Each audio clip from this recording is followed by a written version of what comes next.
Daniel's a fucking idiot. Welcome. Yay! He promised us an opening.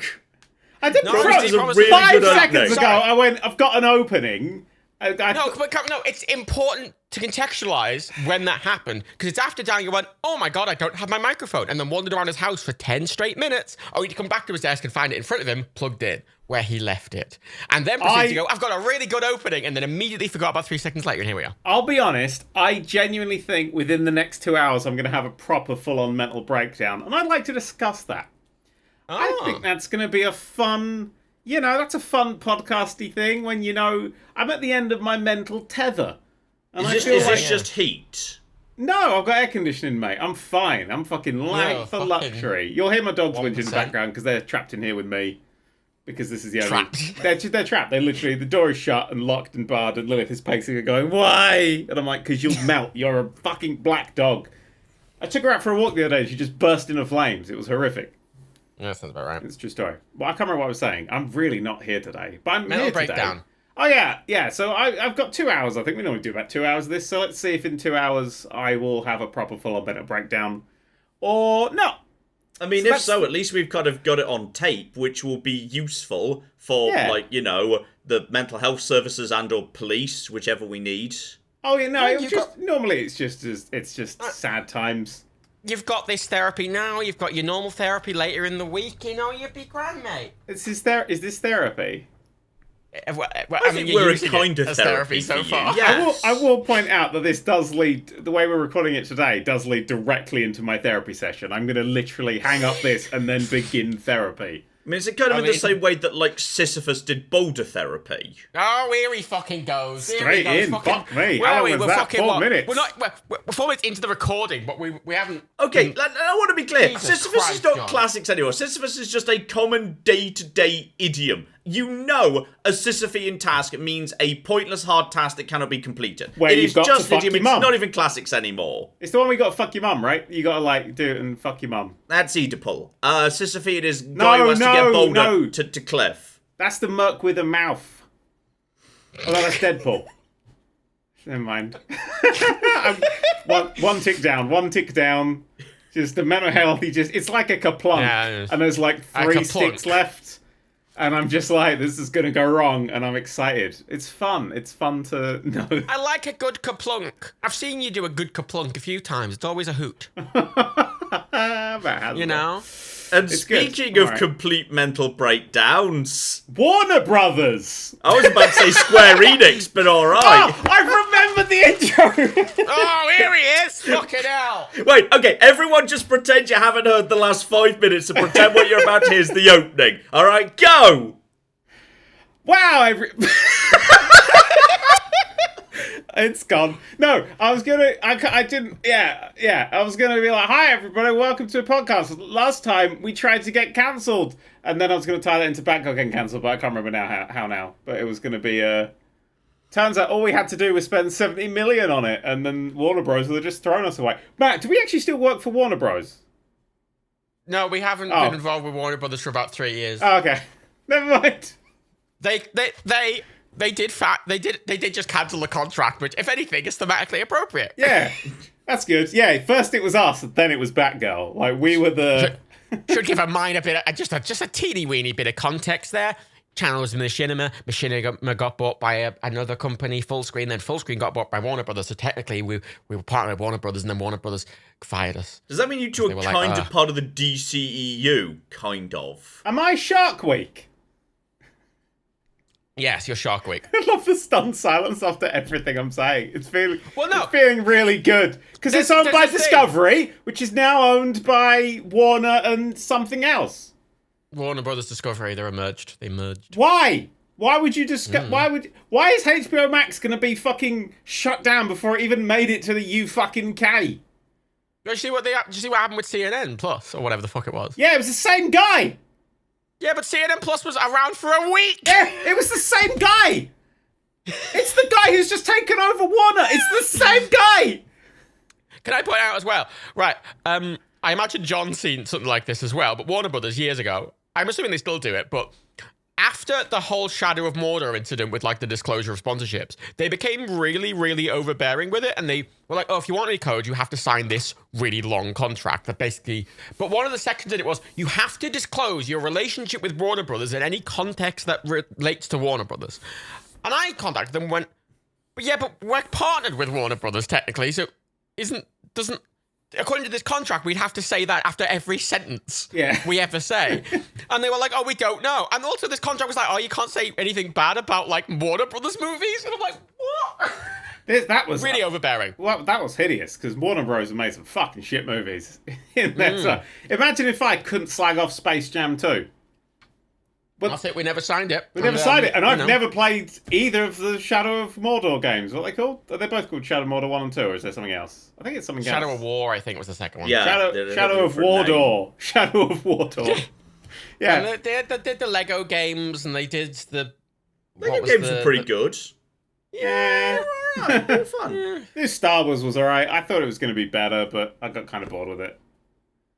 I would like though, doesn't it? I would like a challenge with my games, just a little bit, just give me a difficulty. Sorry, Daniel's doing this now. He's gotten good at Elden Ring. He's like, oh, all these pissy games for pissy little babies. I've started. I don't like Kirby because it's a pissy little game for little babies, and it's not challenging because I'm a gamer. And he slams his fucking Monster Energy down the table, and then like fucking spaffs on a female streamer's face without her consent, because that's what gamers do.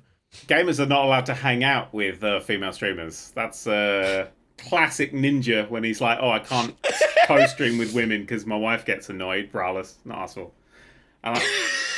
He's a bit of a cunt, isn't he? Let's be honest. Did you see Drew Gooden's video? I did. I love Drew Gooden. Oh. Wait, what's this?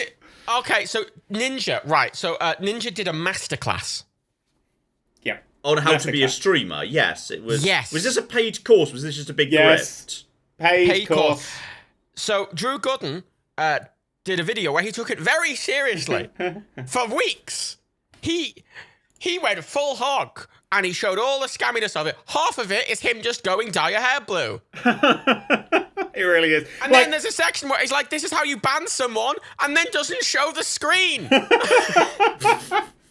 You just click it and ban him. He's like, that's how you do it, and you don't see the screen. I bought Masterclass once, and I went through like stuff like Aaron Sorkin's one and Penn and Teller's one. Just stuff I thought would be really interesting to see people talking about their craft. Because that was a fun, when it first started, that was like a really fun thing to do. Loads of directors, loads of writers. I watched there's much shit on there. I probably wouldn't have watched Ninja's one. It probably wouldn't appear. Who's it for?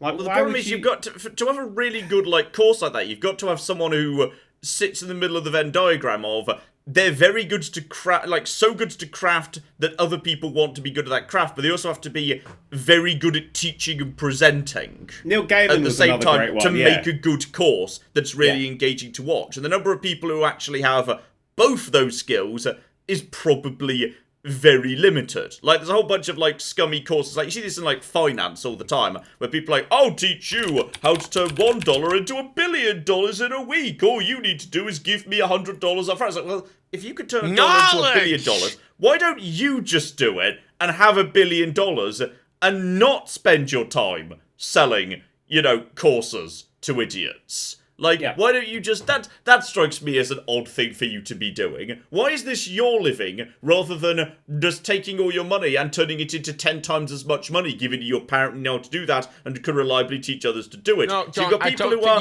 good at the grift, who are good at the presenting side, but have no actual skill to actually, teach. And then you've got people who actually do have some form of interesting potential insights, but they can't communicate how to teach it. John, you don't understand. They're just really, really passionate about selling supplements for men. Because obviously us men, soy boys. I've never seen, I'm not sure I've ever seen anyone, doing this supplements for men. Where is this? Is this just... Does this live in the weird political space that I just stay far, far away from? No, Probably. I mean, a bit, yeah. I mean, because what I see is I see a fuck ton of HelloFresh. I see a fuck ton of HelloFresh. I see a fuck ton of... what's that one where you learn skills? Skillshare. Skillshare. Yeah, what? I just said, what's that one where people share their skills? You got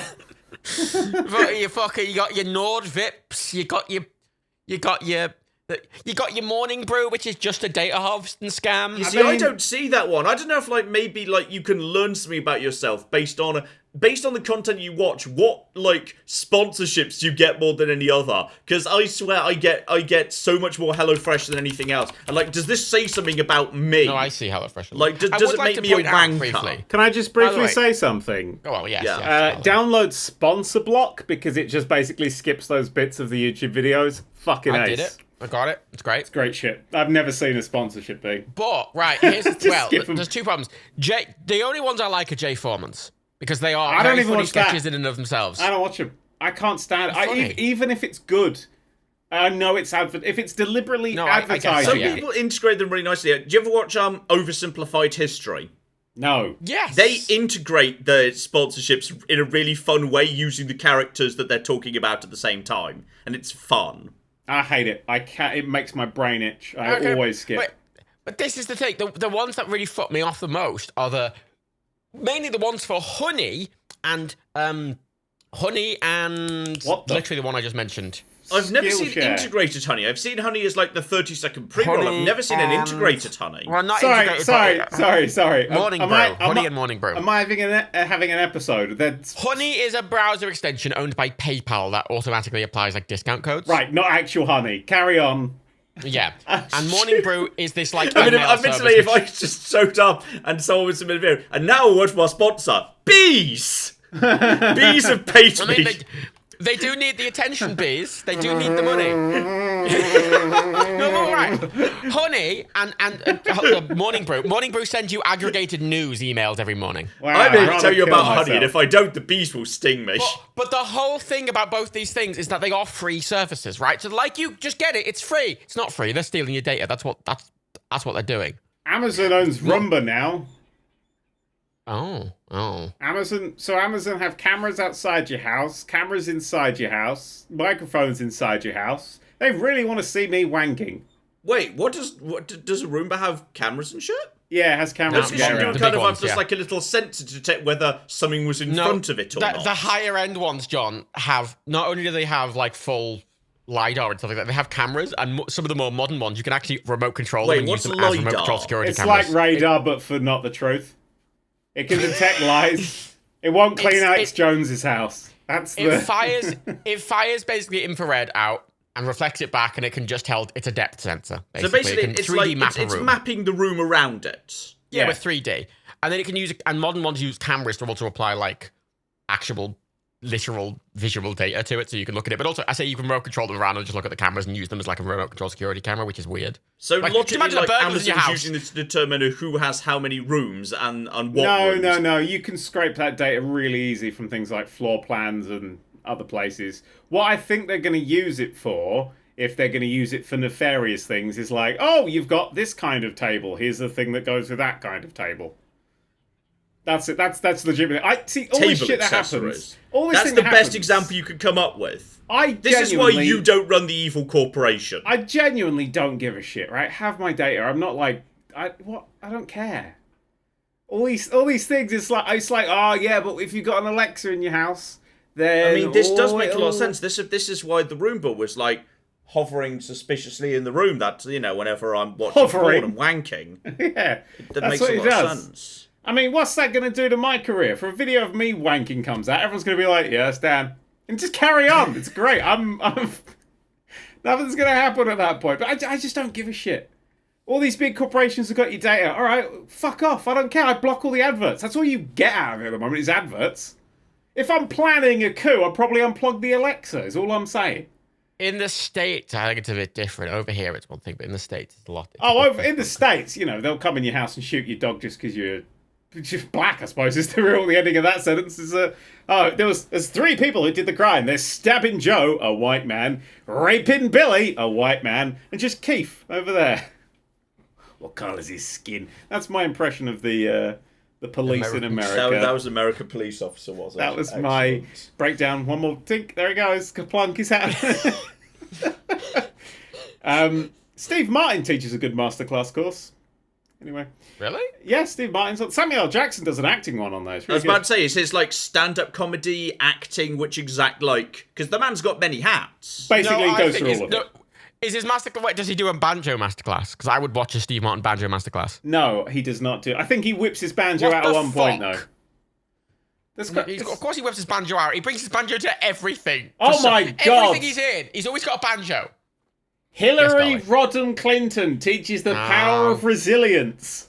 Oh my fucking God. I'm sorry. I don't want to go to Cedar Rapids. You can't make me. It sounded like Matt jumped out the window then.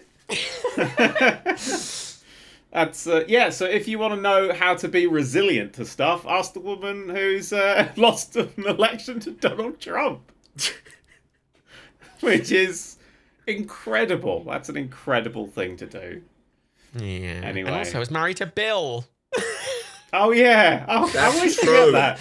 Still married. In fact. Imagine that suddenly not being the worst thing about you anymore. That's the. Imagine. Ah, well done. I'm glad I've got one thing here that I think might help slowly push Dan towards his mental breakdown. Oh, let's go for it. Here we go. It's not like specifically upsetting, but it just feels slightly like it's going to help a person go bananas anyway. It's not specifically upsetting. Why are there so many edible Pokemon all of a sudden?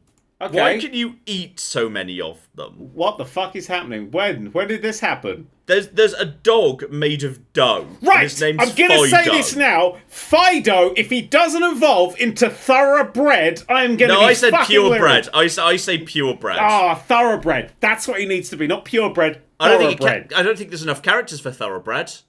Well, there's fucking 700 of the fucking cunts. Of course there's Why enough don't they just have characters. 2 evolutions? They have purebred and then thoroughbred. Oh, shit! I think the rules always been 10 characters. 10 characters per Pokemon name. I think it always has been. That's bollocks. What about Mew 65? I don't know. I played Pokemon Go and it's got to the point of Pokemon. It's just like a dude.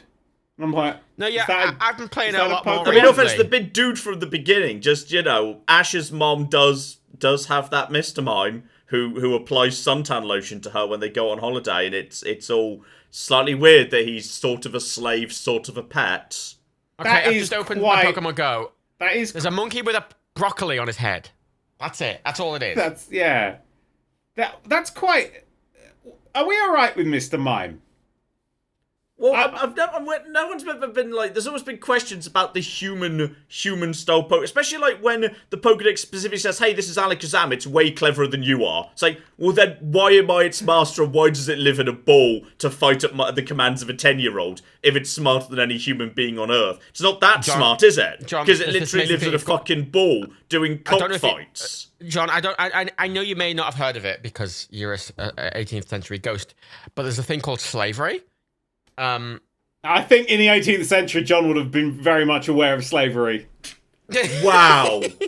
Okay. Oh, come on, John. You would have been a slave owner. Let's not brush around that right now. John, you would have owned slaves. I would have been. Oh, yeah. You would have been one of the fucking reformers in the House of Commons beating the drum to end slavery, which was happening at that time. Fuck you. You would have been going to the big storage place where they keep all the slaves. Look, agree to disagree. I think the only thing we can agree is, at that point in history, Matt would have been a slave. Matt would have been a slave. We're not denying that. Matt would have been, Matt would have been dead because we didn't bother feeding him. I wouldn't have been a slave. I would have been dead. I feel like I've got the energy of like someone on the side of the street selling. No, snake oil salesman maybe. I think I could have got away with. I can see you as a snake oil salesman. Yeah, you can get away with that. But no, you would have owned slaves. I can see myself as an inventor who never invented anything. But I'm a born member of the aristocracy who really liked the idea of being an inventor and kept trying to invent things, but they were all shit and none of them worked, but it didn't matter because I was fabulously wealthy due to the labour of peasants who worked on my land. So it didn't matter. There's a fucking candle! This Pokemon's just a fucking candle! It's called Litwick! It's just a fucking candle! Yeah, but it evolves into... No, you fucking leave Litwick alone! It evolves into Chandelure and it's awesome. Chandelure.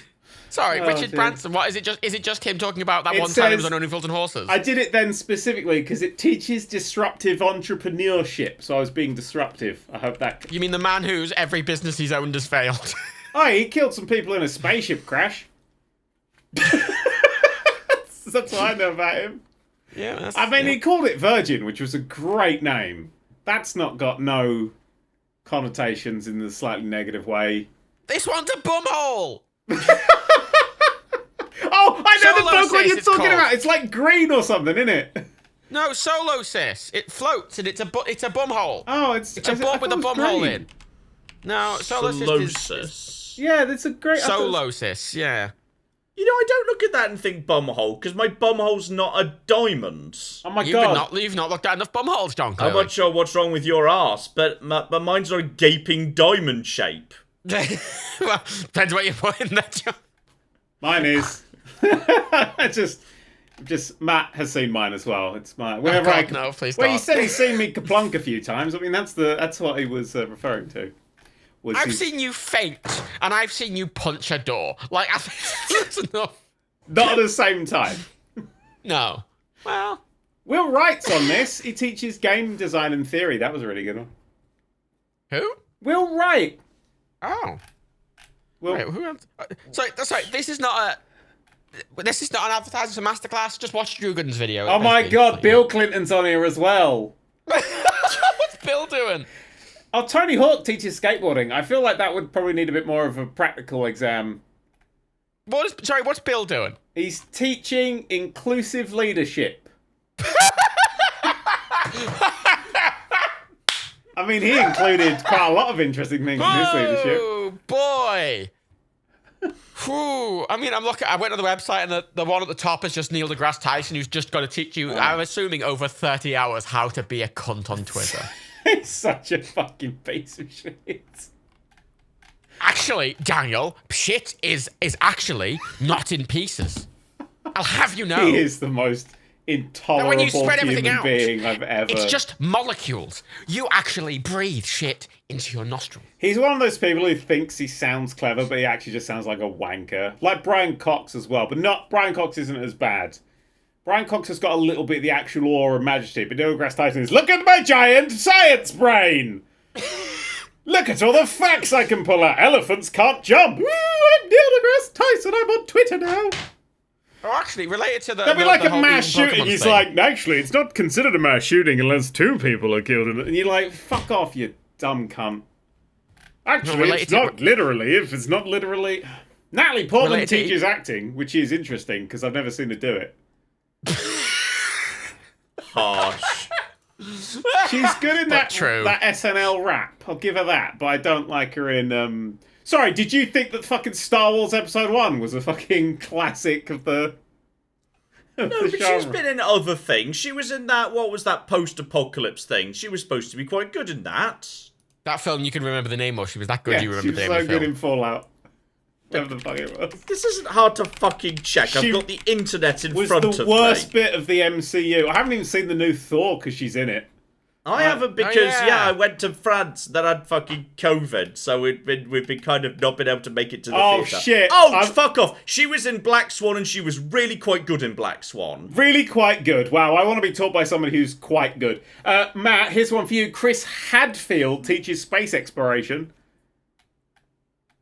I feel like that's the sort of thing I could practically apply to my real life. Yeah, I'm not really sure, like, I know how to go to space now, I'll just go and do it. Like, Yeah, but what I think I need a second course on how to build a rocket. yeah. Well, I got Scott Marley to do one. David Lynch. I watched David Lynch's one. He's a fucking lunatic. I love that boy. Is fucking Dickie Dawkins on there? Dickie Dawkins. Richard Dawkins. What's he going to teach? Being a cunt? Yes, I saw, right, when I was proper edgy, like, atheist teen, Matt, I did go and see a Richard Dawkins lecture, and it was the wankiest thing I've ever seen in my life. It was at the Royal Albert Hall, and it was oh my God. I've never, Oh my God. no, I wouldn't want to. I read a bit of his book. Somebody got me one of his books for Christmas once, and I was reading it, and I was like, he's wanking while writing this, isn't he? He's definitely having a wank. Like, there's look at my big science brain.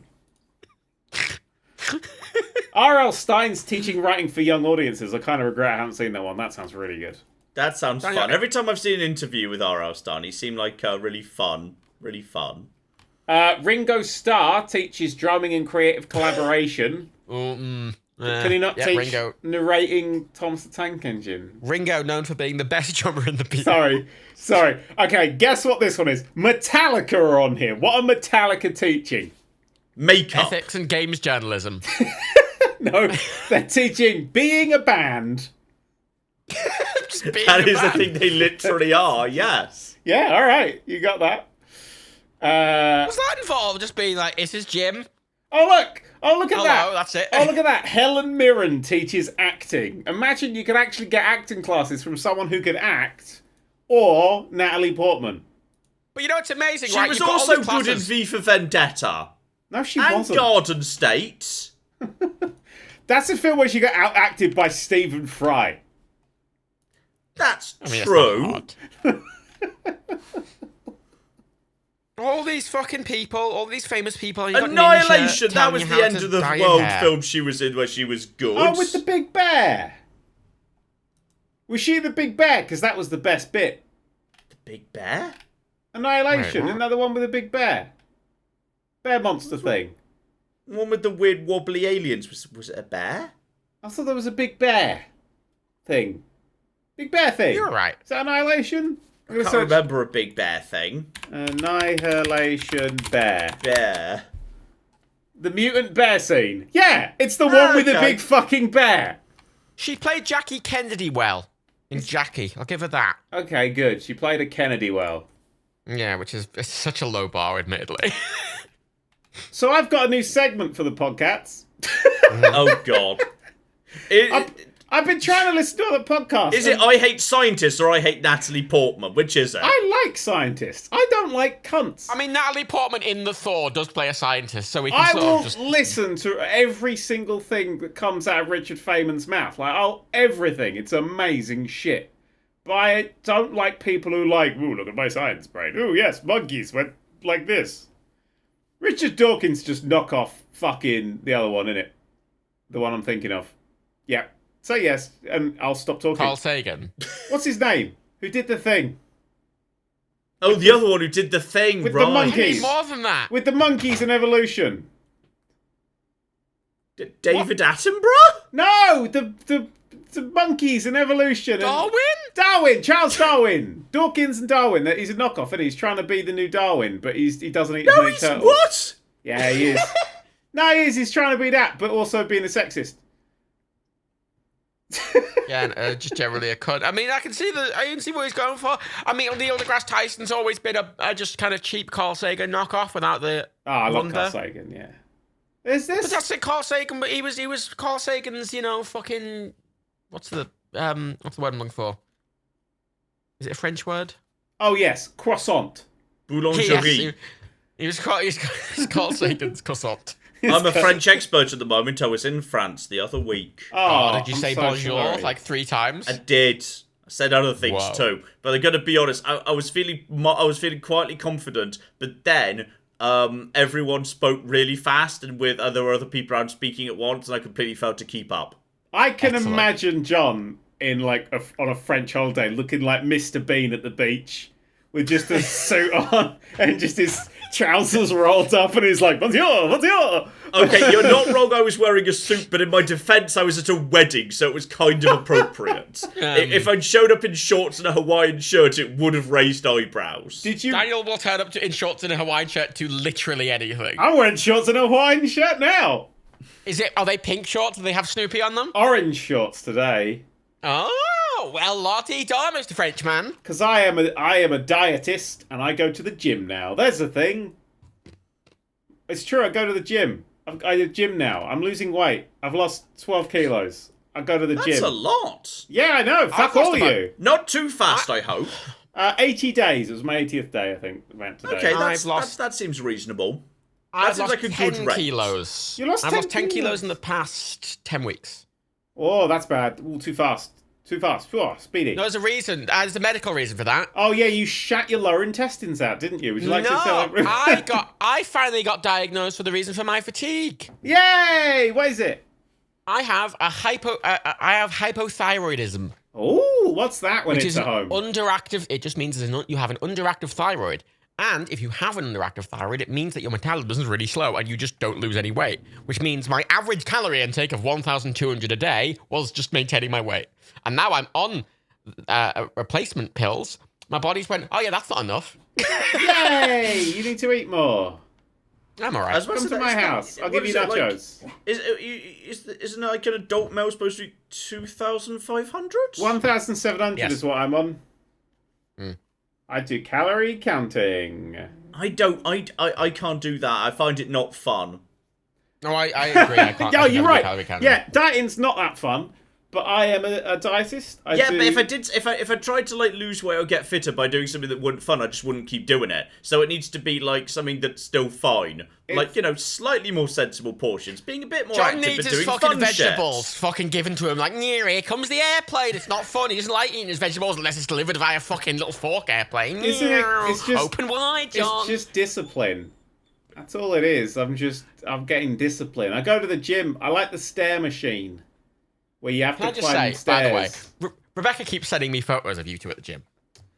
Yeah, it's not pretty sight, me, is it? No, but what I find really funny is Rebecca always like saying, yeah, sport, and you just look so miserable. I look like I'm dying. In every photo, you look so fucking miserable to be there. They do a thing where they check your, like, metabolic age, and I'm 48. And that I'm was... excited What's a to do that at some metabolic point. age? It's like how old your age. actual body is or something. It's like how... Well, I've got the it's body a of a mix of 48. This Factors. doesn't sound like science to me. It's the average metabolic health of each age group, and they can compare it to specific. Yeah, age it was like ridiculous science. I'm quite happy. I've got all the information. It all went blip on this app thing that I don't use really. I just listen to ELO and climb upstairs and weep. You climb 40 flights of stairs. It's like, you can have one sesame snap now, and I just want to throw myself off the stairs. But it's only 3 stairs at a time, so it's not that bad. I don't like I bought shoes as well, proper shoes. Oh my god! You see, I meanwhile am They're not blue. counting calories, and I'm not like wanting to throw myself off the stairs. Yeah, but you're fat as a house, mate. You're a fucking large bucket. It's you. That's not even remotely true. Yeah, I don't know. I can't recall your in a bit of a mood face. today.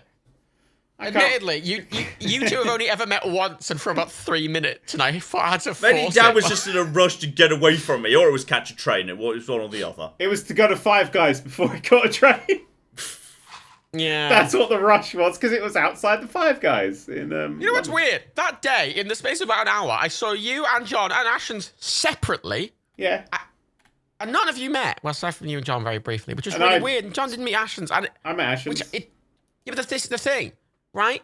A long time we've joked that John's a Waxback Ashens figure. Yeah, and I didn't see the two of them. No, and that was the one chance for it to be disproved. Yeah, and it didn't happen. And it wasn't. No. It didn't happen. Did it, Lilith? No. No. She's having a whinge. You having a whinge? No. I got Barry's book. Just do it. For you. It's good. How is it? It's like I'm a fetch quest. I'm a living fetch I didn't tell quest. John about the potential terrorist attack. What the fuck are you talking about? Remember we were on the tube train and like the tube behind us got closed and the whole station got stopped and no police came because people thought there was a terrorist attack. Oh Nice. yeah, there was smoke or something running around, and it was we were on the next No, train. there wasn't and even we were smoke. The reason for that was that 2 people got on a fist fight. Some people started running. People saw the other people running. Went, oh my god, something's going on. Then everyone started running, and then other people saw the entire train thing running. Went, oh my god, there's a terror attack. It's And it not was Gotta just be careful with mass shit like panic. that, because that shit sometimes like escalates into, hey, people just got trampled to death. Yeah, I've seen the No, Lion yeah, King. it was mass panic. It was 100% mass panic. I Yeah. saw I saw Book of Mormon the other day. The book that's mass panic. Mass, as in church mass. The Book of Mormon. I don't think Mormons go to mass. I'm pretty sure that's just a Catholic thing. What? Mormons go to mass? Very quickly write down Mass Panic as a video pun title to use if I'm ever playing a game featuring Catholicism. I'm pretty sure mass Ooh. is just specifically related to Catholicism. No. Yeah. No. Don't like some Church of England have their own like version of Mass? It's just Yeah. like They have a church service. they're just a bit more vague on what's happening. Yeah. Well, now like- reading like- from like- Harry they Potter. think it's a they still do it, but they think it's a metaphor and not actually let's be vampires. Okay, the mass is the central oh my god, that's a word. Liturgical. Yes, the liturgical rite in the Catholic Church encompassing the liturgy of the word Mass of the Catechism. You're really doing well with words there, Matt. That was good. Thank you. These are words I've never seen before, and honestly, they scare me. I used to go to church. Wow, everyone. I used to go to church every Sunday until I was told, you're old enough to make your own decision now. And my decision was to never go back. Here we go. Anglican churches do mass. It's just a bit different. Yeah, they're like reading from the book of Elton John to the letter from Elton John to Hello Magazine. Oh my god, I searched Mormon Mass, and the first thing that came up was Mormons and violence. The Wikipedia article for Mormonism and violence. Hello! Poof! I mean, that must have just blown people's mind when they translated the Bible and started doing the services in England. It's like, imagine you're a medieval peasant, as we've established, that'd be Matt. If we travel back in time, you spend your entire life going to church, and the guy at the front's just speaking Latin. If you no idea what the fuck's going on, occasionally, like, gestures for you to come up, and you get given some bread and some wine. I think, oh, this is nice. At least, I get fed out of this, which is good because that's more than the English are doing for me. And then, you go sit back down, and then one day it's like, guys, we're Anglican now, so the service is going to be in English. You come up, and the lad says, right, this is the flesh of Christ and the blood of Christ. Shit, is that what I've been eating and drinking this whole time? Fuck, no one told me it was in Latin. That must have been fucking mind-blowing. Yeah. Holy shit. You're right, that would have been... They could have translated anything, and I still would have gone related to that, food. if when you shit out your communion, is that holy shit? No, it's not. It becomes If the food is holy. deconsecrated when you digest it. Is that actual religion that Ingest it. you remember from going to church? Nah, maybe that just sounds right. If I use the word like deconsecrated, people will believe me. Yeah, that does that. I would have bought that. I would have accepted that as true. I went to one church service in my life. You have to get it back out. That's what you have to do, is you have to sieve, and you have to get the wafer back. And you then have to put it back in the pot. Wash it off in holy water. Rinse it first. Yeah, you wash it off in holy water. That's true, actually. Normal tap water wouldn't do the job. No. That logically is what holy water's for. I drank some holy water once. How was that? Burnt. Water, mate, innit? It burnt on the inside. I want to genuinely. I want to try. Literally, I only went to because my parents are very religious. The only time I ever went to a church was as a baby when my grandmother secretly christened me. Because she was a staunch Irish Catholic and was quite annoyed at my parents not christening me, so she went for a walk one day, and when I got, she especially took a route through a church, and when I got back, my mum noted that my head was suspiciously wet. And if you died, you were no longer going to hell, which is where babies go unless you baptize them. Babies go to hell. And should we talk about abortion in America? No! That's a question. Knights of the Old Republic's been cancelled forever. I'll relate it to Knights of the Old Republic. American Republicans, right? Oh, fuck. So they What's this? I've already mentioned the edible Pokemon. Fuck, I've run out of things to distract them with. Fuck. Well, okay, if you want to go back to Pokemon thing, I saw an article the other day that turned up on my Twitter, and the question was, we're going to be able to make mammoths soon. Should we eat them? Should we eat them? Yes. No, Such a weird question to start with. No. Should we bring animals back to eat them? No, it should be should we elect them president? That's what we should be asking about mammoths. Could you imagine it's like, yes, and what do you think, Joe Biden? Well, I think something boring he reads off a teleprompter. It's like, okay, what do you think, Susan? I would vote for a mammoth right now. Yeah. I'd vote for a mammoth over Liz Truss. Wait, who Who's Liz voices the Truss? mammoth in Ice Age? What? I don't know. I'm not a child. I've never seen those films. Who voices the mammoth in Ice Age? Ross Geller. Not even David Ray Schwimmer. Romano. It's just Ross Geller. I'm not going to vote for Ray Romano as Tory PM. No. I mean, I'd take him over Liz Truss or Rishi Sunak. Yeah. They're great, By isn't the way, it? It's the like key thing for me 45 is- degrees, and they're like, nah, there's no climate change. And Do know what's really mammoths migrate in the same way elephants do? no, they're all Because dead, if they John. do, I want them back. They're all dead, John. Yeah, but if we bring them back, Nah, bring them back with science. Earth's magnetic field will be flipped. They'll be fucked off. They won't know which way's up. Literally, they'll just float the fuck away. That's how that works. That's how it works in science. It's I'm science. pretty sure Yeah. that doesn't sound like science. No, that's to me. science. Science. I don't think that's science. Nah, they float away like helium balloons. Yeah, it's Look, true. I'm just thinking Oh, we're flying away. elephants. Elephants, when they decide they're going to That's fine. commute a particular way, like, well, not commute, migrate, the other Commute. one. Because they're going, You're sitting there. well, You're off to summer we go! Put on my You've hat, grab my briefcase. Got a trumpety space trump. on the bus next to you, and an elephant gets on. You're like, please, for fuck's sake, not next to me. Not next to When me. elephants migrate, they always go the exact same route, and if something's been built the way, they just fucking go straight through it. And if mammoths do the same thing, great. Because they might just decide, like, Leeds is in the way, and then decide, well, fuck John, Leeds, we're going to headbutt it there's out a the way. quite novel thing. What do you think the habitat of mammoths is, John? Because I can pretty safely tell you that there's not really anything in the way. It was just normal weather, innit? They're just in the ice because that's where they're frozen in Yeah, films. but if we bring them back, then surely there's going to be, like, you know, something like Scotland. I feel like Scotland feels to me like mammoth territory. Sorry, you want us to bring back mammoths? Just let them out Leeds. Just like, off you go, mate. Yes, otherwise, what's the Good point luck. of laying them out? It's like we reintroduced beavers, and they're doing a really good job. Okay, I think the we're going to bring back argument, mammoths, then the whole point is eventually they've got to be released, yes. The very weak ecological argument for bringing back mammoths is, and I'm going to quote an article here, they're going to help compress the permafrost, which is a very weak argument. Now, that sounds like a sort of thing they'd have in Scotland, a permafrost.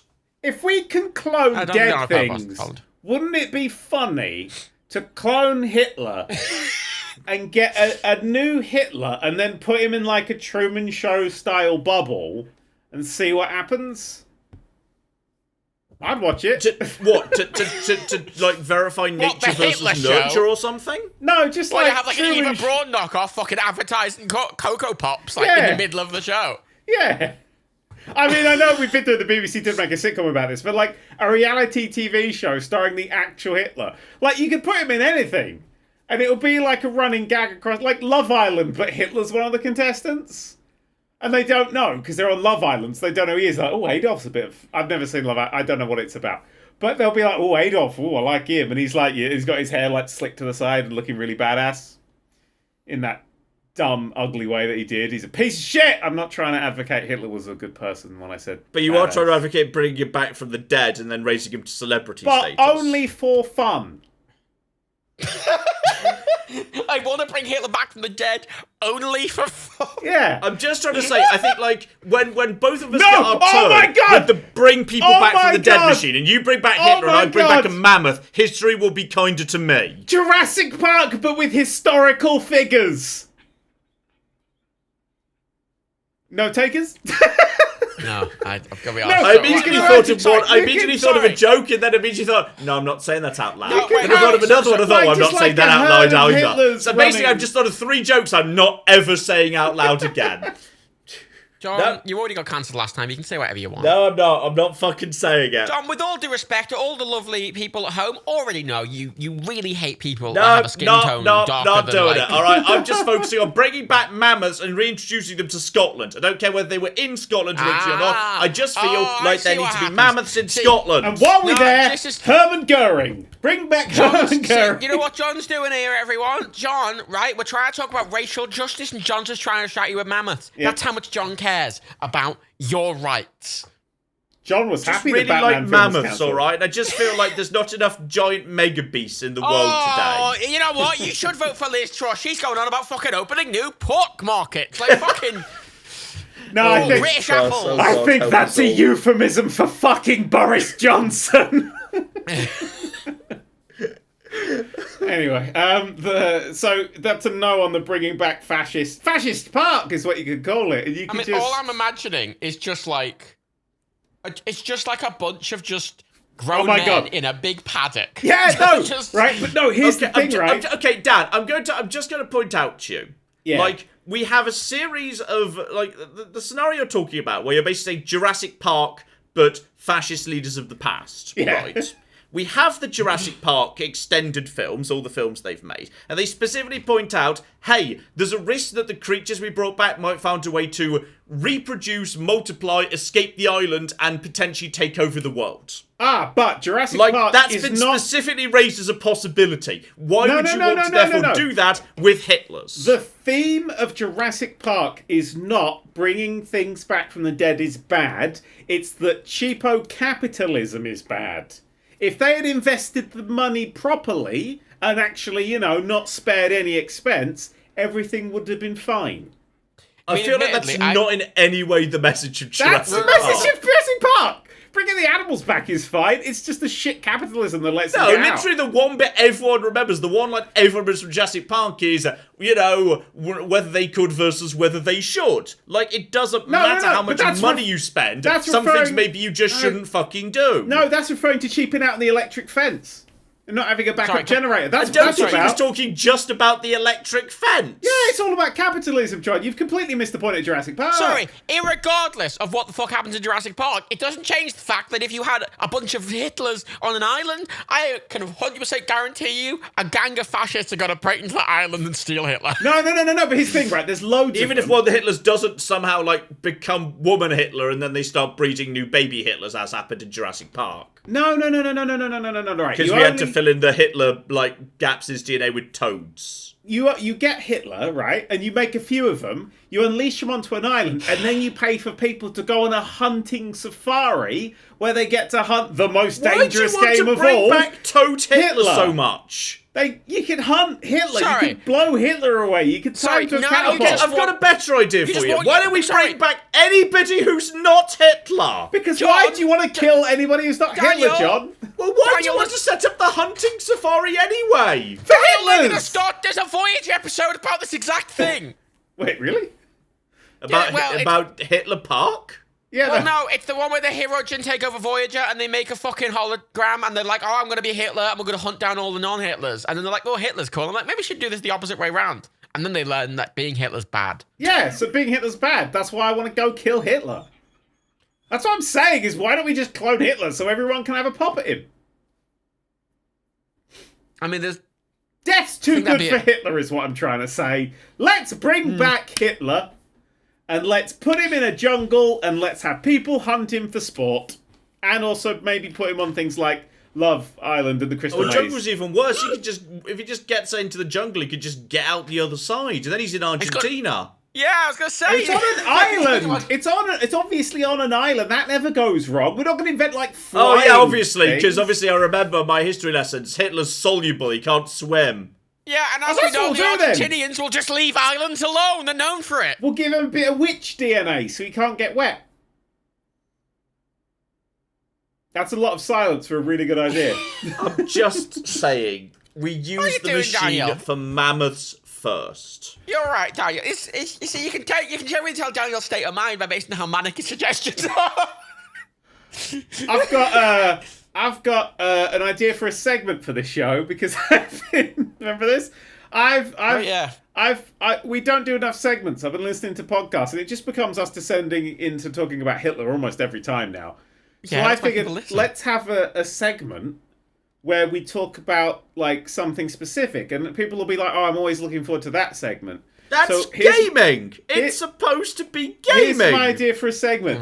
I'm going to open up a random word generator, randomly generate a word, and that'll be our topic of the day. That's... All right. Okay. Better be mammoth. Random word generator. I hope these exist. Yeah, fuck it. Randomwordgenerator.com. What does it do? Pick up, like, the big What do you think it does, John? Number of words, 1. Word type, all. First letter, last letter. Syllables, I just want 1. Give me a word. The word is agony. So, Dan talking about Hitler Park. I am not kidding. I'm going to send a photo of this to Matt because... I wouldn't believe it does sound like a gag. That does sound like a gag, but I do believe you. Agony. It's too obvious to be a gag, I'll be honest. I've sent that to Matt. I have randomly generated the word agony. Yeah, it does. It is I want to point out, by the way, Dan, you're like, the ads don't know what I'm doing, and that entire page is surrounded by shoes, running shoes. It is, including a pair that I bought. Skechers running shoes. They've got you fucking to a T, Daniel. They have. It's because my ad block's not on. No. It's because this isn't my thingy. I have one without an ad block and one with an ad block. Shall I do a different word instead of agony? Yeah, go on. It breaks the entire point. You can't just keep going till you find a word you want to discuss. Well, maybe it'll be a better word. Look, try one more. Okay. Orgy. This is real. Like, I'm. And now we have to do both words. So the agony orgy. So the Conservative Party election. Yeah, that is the That's just what's happening in the background of the Conservative Party conference. Oh dear. Welcome to the agony orgy. No, that second one he also sent me proof for. Yep, no, it. Generate the word orgy. There's nothing else on the page. Although notably now, the ad on the top of the page is "Let's go to the United States." Yeah, cool. I lazily refreshed. Oh my god, I've refreshed it and now the word is depression. Jesus Christ. I don't like this. I don't like this segment. Is it owned by Amazon, that random word generator, by any chance? It's currently owned by HSBC. So you asked a random word generator for 3 words and it gave you the depression orgy agony. Yeah. Yes. I mean, if anything, Just a typical Friday night, really. Perfect. Absolutely perfect. I could not express to you the level of perfection. That was a subject. That was a segment called "Random Word Generator." We'll never. So do it speaking again. of agony depression orgies, The collapse of Warner Media. It's depressing. It hurts, and sex may be involved at some point. Batgirl. Knights of the Old Republic has been. Did you see what happened to Knights of the Old Republic? Yeah. The remake. It got killed because they basically went, No. "Oh, we've not Not made only, this." not yet. Like there's. I think it might be one of the most impressive delays I've ever seen in gaming. Wait, which sorry, is, just to clarify, they you mean fired- that game that was announced already? Yeah. Yeah, they fired the significant portion of senior staff, and they've not just delayed it, they've delayed it indefinitely, and basically said, we're pretty much starting over. No, And they haven't said that. I read that this happened after they made a tiny vertical slice to demonstrate the game and shared it with the various stakeholders, and it was and it may well have just been so bad it led to that. And I desperately want to play this vertical slice. I will say, I want someone to leak that's it. not entirely true. They're Oh. not starting again. They're actually waiting for other things to come through, is what people who work there have been saying. They're literally going on to other projects. It's done. There is going to be no Night of the Old Republic remake at that studio. They are saying indefinite delay, which is very open to whatever the fuck they want it to mean. It's gone forever.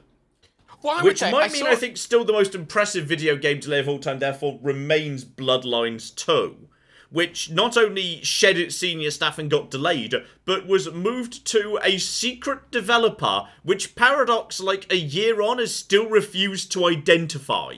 Like, it genuinely sounds like a hostage situation. Occasionally, Paradox will tweet things like, oh yeah, Bloodline 2's still doing fine. Like, don't worry, it's in good hands. And it sounds like a slight threat. It's like when Rockstar are tweeting like, oh yeah, we're still working on Agent.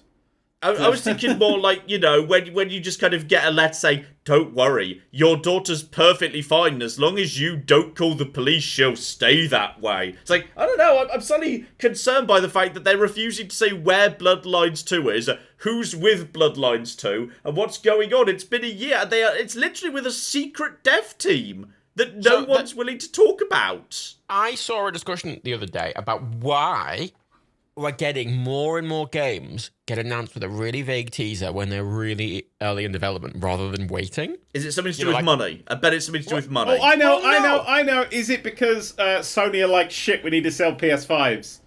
So no, because the discussion was trying to figure out why. Like someone like Todd Howard just kind of casually mentioned, kind of said that Fallout 5 was sort of vaguely announced Fallout 5.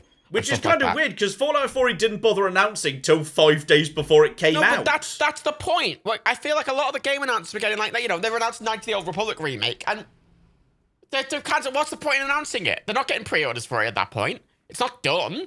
You got to fill them game shows. Yeah, you got to fill them game shows with the hype. It's like, what can we stick in this? Nothing else is done. I know. And game shows that like they won't die. They're like vampires. They literally tried cancelling E3, and E3 just sort of happened anyway. Yeah, but from a marketing perspective, surely it's actually more harmful to announce something than not fall through with it, because it just makes people less trusting. No, do you remember Star Wars 1313? I remember Star Wars 1313. People vaguely imagined it might be good based on no evidence. Well, it was Amy Hennig's game, wasn't it? Yes? No? Right? You'll have... I'll take your word for it. I can't remember. I just remember that we knew very little that was actually concrete. But people were like, based on some vague descriptors they'd received, like, oh, it's going to be epic, and it's going to be dark and gritty and realistic and huge and open, and it's going to be the best game ever. Like, we had no evidence to support this outside of some vague comments and a few bits of concept art. I thought there was footage of it and everything. I think there was, wasn't it? It was just a tech mock-up, wasn't it? No, there was like a gameplay demo, E3. I swear there was. Yeah, wasn't it one of those gameplay demos that wasn't actually gameplay, though? It was blatantly just not gameplay. It might have been. Hang on, I'm digging out the gameplay footage here, and I bet it's not gameplay.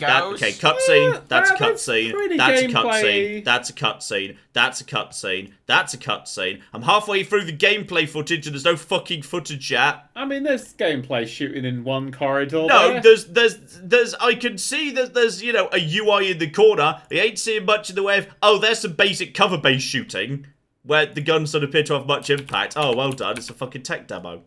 Okay, then we're back into, okay, like, in the 6-minute E3 demo full gameplay for Star Wars 1313, the first 3 minutes and last 2 minutes are mainly cutscenes. There's 30 seconds of cover-based shooting in the center, and then there is some, like, pre-rendered jumping between platform sections. They look very nice, but there's literally no freedom, so this is barely gameplay. Oh, that wasn't This is barely gameplay. It's almost like it wasn't done, John. That wasn't Amy Hennig's game. Her game was like a different one that was cancelled 4 years into development. Oh, God. They've cancelled a lot of Star Wars games, what I'm saying. Amy Hennig, she did Uncharted. It's the best thing she's known for. That game I don't like. It's true. I mean, she did a lot of Jack and Daxter stuff. She then directed Uncharted 1, I'm pretty sure 2. Like, she kind of made that thing that was really popular then, you know, really popular. I think Star Wars really works in that format of blasting away loads of stormtroopers and having a good time. I think that's. I mean, Fallen Order 2 is going to come out soon. That's going to be good. Fallen Order was really good. I hope they can keep it up. I bought a Fallen Order Lego set the other day. Good. Oh, the BD1 or whatever it's called. I bought BD1. Yeah. I bought nothing yesterday. Or the other day. Actually, that's not true. I had my third Dragon Ball Z figure turn up that's very expensive that I've been saving up for and bought a long time ago, and it finally turned up, and they're the literally nicest figures I've ever got in my entire life. It's not interesting to anybody. I'm just talking because it's a podcast, isn't it? No one gives a shit. Daniel, right, there's a thing, right? Daniel doesn't really wait. Daniel basically just spends his money on Pogs and Dragon Ball Z. I don't buy Pogs. I buy Eagle Moss ships, and Eagle Moss has fucking closed down. What? You buy what? Eagle Moss ships. Eagle Moss ships. What's an Eagle Moss? Eagle Moss, they made loads of magazines for years that did, like, you know, like build your own DeLorean and figures and stuff. But they started doing Star Trek ships like years and years and years ago, and they were amazing, and they were like £10 a pop, and they have these lovely detailed figures of like different ships from Star Trek, and they did hundreds and hundreds, and they started closing down. Yeah. So I panic bought a load of the ships I was missing on eBay before they the website still seems to be open, and go to the store. Try and go to the store. Your collection of Star Trek Discovery, UK customers. What? Like, if you try and go to the store or a store page, it'll just kind of be like, the page doesn't exist. The website does seem to be struggling a bit to locate a store, I'll give you. Yeah, it's really disappointing because they do really, really good figures, and I really want the old Season 3 introduced a load of new ships. And Strange New Worlds! Strange New Worlds is so fucking good! You know what's really annoying? It's the best first season of any Star Trek. Oh, it is. And do you know why? Do you know why? Because all Star Treks get good when one of the lead characters changes their hair in some way, be it facial or regular hair. We all know I'm this. on the Orville season 3 as well. Yeah? It's true. After the episode in his first series of Next Generation where Patrick Stewart shaved all his hair off, it was that much. I mean, it's the beard moment. That's what it's called, isn't it? It's the beard It's moment. Riker's beard. Yeah, and what happens grow in the the beard. first episode of Strange New Worlds? Pike's hair gets bigger. Well, yeah, he does in every episode. I don't know how his hair is Yeah, fucking no. amazing. Progressively He just shaves taller. that massive beard off. Yeah. Straight in there. They knew it. They knew the I will secret. say, a few years ago, I would have said, Star Trek's in a bad place because it was just disco, right? Yeah. But now we've got Strange New Worlds, which is fantastic. We have the Orville season 3, which I genuinely think is the best season of any Trek ever. I must admit, I think Strange New Worlds, which you haven't seen. See, you've not seen Strange I New have. Worlds, all of it. No, I think you have. haven't. I watched up to episode 7. I haven't seen 8, 9, and 10. Cool. The 3 really best episodes of that series. No, it's great, but the Orville literally, oh my god, it blew me away. It was incredible. I'm really excited to watch the Orville, but I'm not rushing it. I didn't rush Strange New Worlds. I only finished it yesterday when the last episode came out. Something I really liked about the Orville, right, is it felt like a lot of those episodes in season 3 almost felt like a dig at some of the Star Trek stuff. Yeah. One of the episodes almost felt like a direct dig at fucking Rios staying in the past in Picard. Yeah. The whole episode is like, you shouldn't stay. It's the entire hour and 20 minutes is the ethical discussion about that. Well, they wouldn't have known that was in the script for Picard. But Did you know Huey from The Boys is the main character in Lower Decks? yeah, I did not know that. they are going to be doing a live action cameo on another Star Trek What, the actor? as their characters. Yeah, Jack Well, no, the Quaid actors from Lower Decks. are going all to the- turn all up three- in Strange. Do I think it's in do Strange New Worlds. Hang on, but voice actors very often look nothing like their characters. They don't actually they don't look off. Like they look similar enough. Like they with some makeup and stuff, they could easily look like their characters. at least close enough. Honestly, Aren't some of the Lower Decks characters dolphins? yes. We're not putting dolphins on, are we? We're putting the 3 main characters. Well, I Four think main that's a bit characters. harsh to the dolphins. I mean, yeah. Who voices the dolphins? dolphins. What? Lower Decks I'm pretty sure they just use dolphin sounds. Yeah, because they just have subtitles, don't they? Yeah, but now what we got the Orville season 3. We've got Lower Decks. We've got Strange New Strange Worlds. New Worlds. They cancelled And the I haven't Section 31 thing, so that's good. Good. I haven't watched Prodigy yet. I've heard Prodigy's decent. Prodigy's but- alright. I liked it quite a lot. I like the ship. But like It's it's a beautiful good time. ship. I think we're in a good time for Star Trek. But a lot of people have said the Orville season. Okay, you know how the jump from season 2 to season 3 of TNG is really big. Yes. It's a really big. It goes from a kind of like a bit. I don't really like watching season 1 and 2 of TNG, but season 3 it just gets fantastic. Yeah. The production quality goes up, the writing goes up. The Orville season 3, it's the biggest jump I've ever seen in quality in a television show from like one season to It the next. is It's insane. Genuinely amazing. It truly is. So Seth MacFarlane, all right, I'm not a fan of most Family Guy jokes, but I do respect the man in that he went, okay, I've gained all this clout from doing Family Guy. Fox, I'm Seth MacFarlane. I want to spend millions of pounds making Star Trek, please. Yeah. And he did. Yeah, and it's good. I like the Orville. I've only watched the first episode of the new series, though, because I watch it slowly. And I watched Strange New Worlds first. Strange New Worlds was so good, though.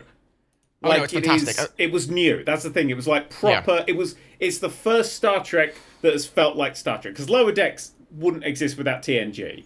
It's very reliant on that sort of thing. It really is, references and silly jokes. And it's like for fans of Star Trek, just have a good time. It's fun, but it's not really like Star Trek. Yeah, whereas this feels like it's pushing Star Trek forwards.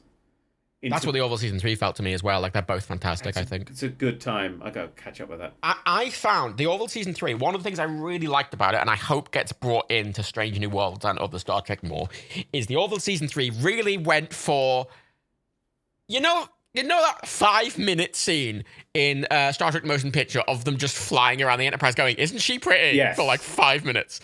And it's a lot of this romanticism about space and the ship, and it's really like I loving. must admit, I think that first episode of Orville pushes it too much for me. The first episode of the Orville is a bit too self-indulgent. It pulls it back a little There's bit. a massive dogfight against drones that you're like, why are they doing live fire rounds in a in a space dock, for one thing? But this goes on for a long time, and it feels like a long time. One of the things I quite liked about the season, which I don't know if you will, but all the episodes, they've just went, okay, they're all an hour and 20 minutes. We're going to make them slow. I'm happy with that. I don't mind that. There's bits in it where I'm looking at going, they could have cut that section, but I think them keeping it slow and just making it feel thematically big and grand and romantic, I really like. Yeah. Some people I saw criticize because I put a scene on Twitter being like, this is amazing. And a lot of people's criticism is like, it's really oversaturated. And I'm like, I like it being really oversaturated. Yeah. Was this the flying through the space cloud or nebula or whatever it's called? Yeah, but it's beautiful. It was beautiful. It's not a very complicated shot, really, at all. But the intent behind the shot, you can feel a lot of VFX artists just getting off to it. And they're like, oh my God, the ship looks so good. And they're like, oh my God, I know. Don't we love the oval? Like, yeah, we do. And you can just feel it. It's probably just nice to imagine that a VFX artist just has a nice day, given generally when they're in the news recently. It's because apparently the poor bastards are overworked and whipped by Disney.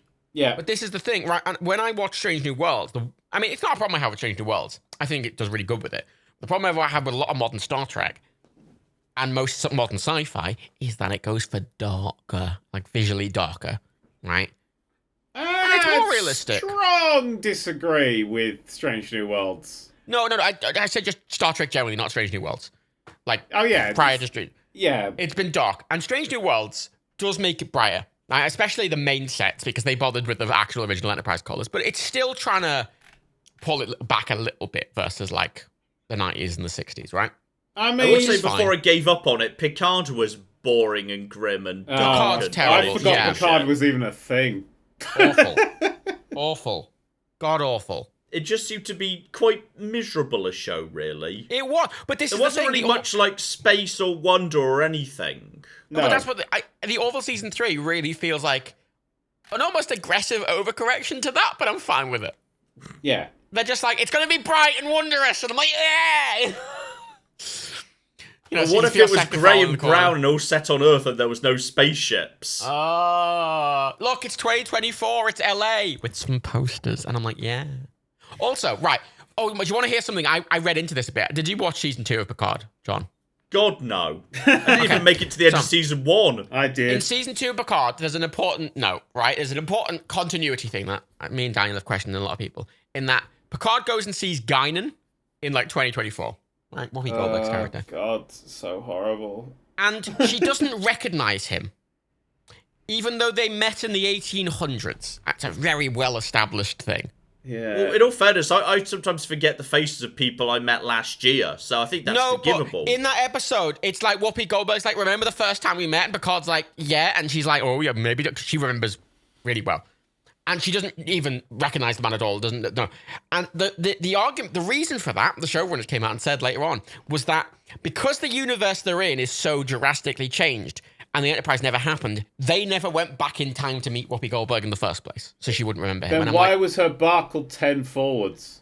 Yeah, I had that question as well. But this is the thing. The argument falls apart slightly because you have the Star Wars fucking one with the whales. Punk on the bus who's like, oh, I remember being pinched by Spock. Choose one. Oh, yeah, I forgot he was in it. That guy's really it's cool. like that bullshit hand wave they do in Doctor Who all the time, where they do something like the effect of, oh, well, now that we've changed the past, this didn't happen, but people sort of remember, and there's these little clues and shit. Genuinely, the showrunner was like, oh, I think the punk might just remember a little, like have a bit of a temporal remembering. Yeah, temporal wibble, so that you can sort of, you can use the biggest amount of continuity, but characters sort of remember anyway. So you can keep the character beat, but lose any of the continuity. I'd like to interject with that Doctor Who has a very odd way of canon. And its way of canon is it has linchpin points throughout the structure of the universe that are fixed points. It's like bunting being held up. And those points it just will arbitrarily always picks happen. which points are and aren't fixed. Yeah, that's fucking physics. Fuck you. That's how physics works. It just arbitrarily picked the speed of light. Like, fuck you. You know, actually... Like, sometimes even stuff that doesn't even matter that much historically, like, fuck it, Vesuvius is now. It's like, why? Vesuvius and Pompeii didn't in any way particularly affect even the fate of the Roman Empire it's in the middle of. Why the fuck's that important to the fucking universe? Because it was actually a spaceship that had crashed there and there were aliens and that could have spiraled out and wiped out Rome, and Rome was kind of important. But it basically means that if you change anything that's not a fixed point, it can change and everything kind of gets back together and carries on. But if you change a fixed point, stuff breaks and the universe doesn't like you very much anymore. And I think brief note for as a well relating to this dumb universe show that I stuff. adore, that is great. Fuck it, that's great system. For Doctor Who it worked, but I keep pointing in Star Trek. One of the key notes about Guinan is it's been demonstrated many a time that when the world changes, she notices. Yeah. Best of both worlds. She's like, oh, this is wrong. Something's up here. Yeah, yeah. Like, you took all the character beats and this very famous character went, nah. She's also only there like half the time, if that. Like, you know, everyone gets beamed off the ship by fucking Q, and like Guinan's just knocking around being like, what the fuck was that? What's going on? Hate that fucking show. And season 3 is going to be like, oh, we're getting all the cast back. All cast back so we can kill them off like we did Data twice. Fuck you. I will say, even if season 3 is terrible, it was at least slightly worth it for that picture of Old Worf. Yeah, I like Old Worf, I'm not gonna lie. Old Worf. I'm happy for Old Worf. I miss Geordie without the visor, but, you know. Geordie with the I'll visor, take Old do you Worf. mean? Yeah, that's what I mean. What? Guys? You said you miss Geordie without the visor. I like his implying visor. He currently has the visor, which he doesn't. I like his visor. I like Old Worf with his white hair. And him being like, where's my Worf show? Where's the Worf show, everyone? Paramount. I've just been handed a massive salad. That does sound like a sitcom, The Worf Show. Sorry, that you didn't ask for by your yeah. Are you braless braless wife right now, Rebecca? No. Ah! Take it back. Oh, that's nice. Scammed! I'm going to put that down because Ninja told me I'm not allowed to accept. This is true. Have you dyed your hair yet, Daniel? Blue, yeah. How did you John, know? why isn't your hair blue? I think he'd explode. I'd like to see it. Why would my hair be blue? There you go. There it is. Way to get famous. Not. See that he didn't question why would he explode. He questioned why would his hair be blue. Exactly, because I'm worried about the explosion risk. Now you've raised it. I mean, I'm like, you know, I'm still worried about the fact I'm made of atoms. What would you What rather if I fill be the made of? atoms with blue hair dye? What if it makes the atoms all come apart? What would you rather be made of? I'd rather. No, actually, I was thinking about this. I'd rather be made of ice. What? I'd like to be made of ice. Why? Because, and this is probably not true, it's just a simple diagram to help children understand science. But as I understand it, like, all right. So when I know what you're going to say, and you're wrong. I know also, when steam is being steamed, the atoms just pissed out all over the place, whatever. When it's water, they're still all sloshing about. They're next to each other, but, like, you know, they're still sloshing about. But when water becomes ice, all the atoms, like, lock together in a proper rigid shape. And I'd feel better if I knew all my atoms were properly locked together like ice. Absolute bullshit. That's not even what slightly There's happens. two elements to that, by the way, John, that you're wrong about. I'd just feel better if I was made of ice, okay?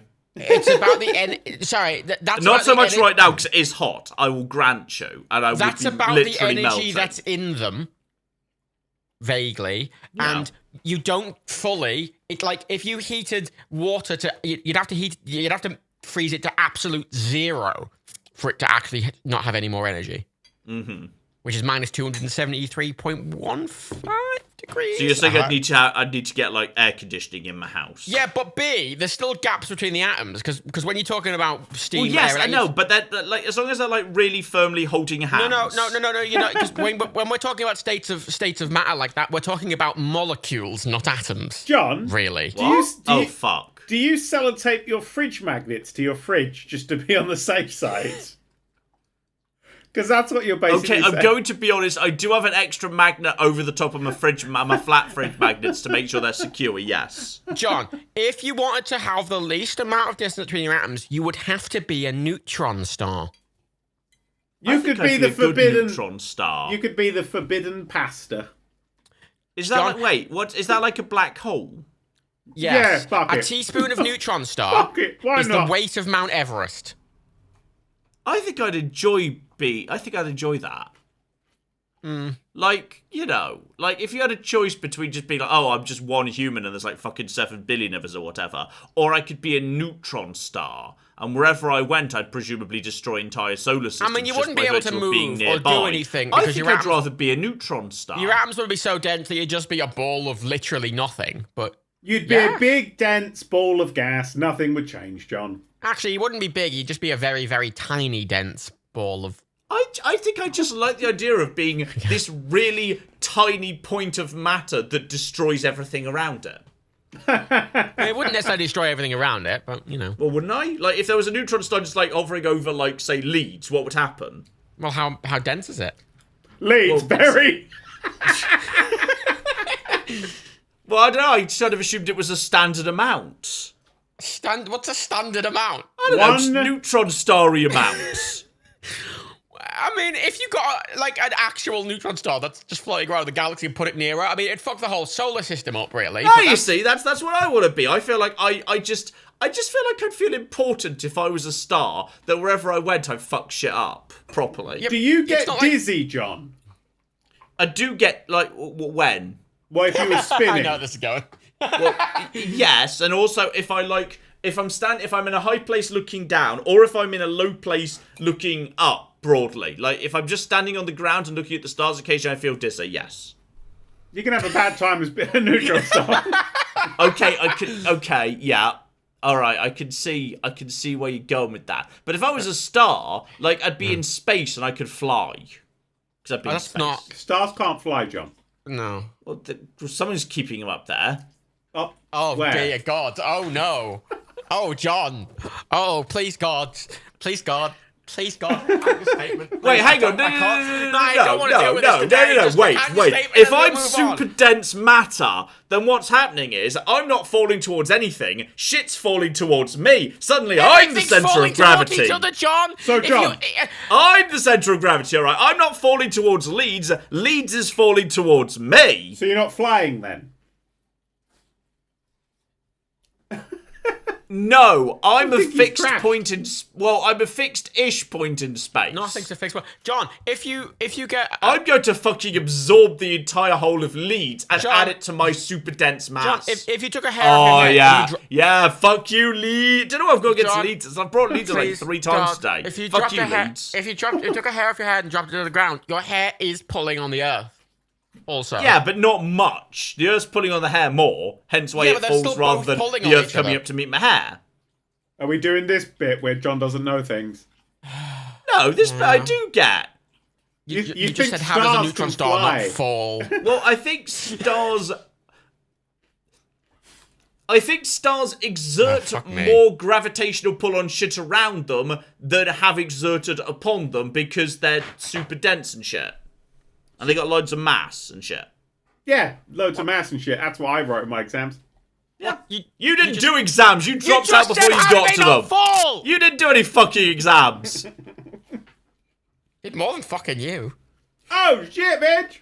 Classics. On physics. Oh, I want to talk about classics. No, you don't. I do. You don't know what classics is. He wants to talk about classical music, and he's like, that's the same thing. Classics. It is classics. No, it's fucking not. It is classics. I want to talk about classical music, which is classic. No, it's not. Okay, can I ask a brief question? Yeah. Because most people equate classical music to just any orchestra music, which isn't actually what classical music is. Classical music is from a specific period. Oh. So when you say classical music... So I want to talk about the BBC's gaming proms.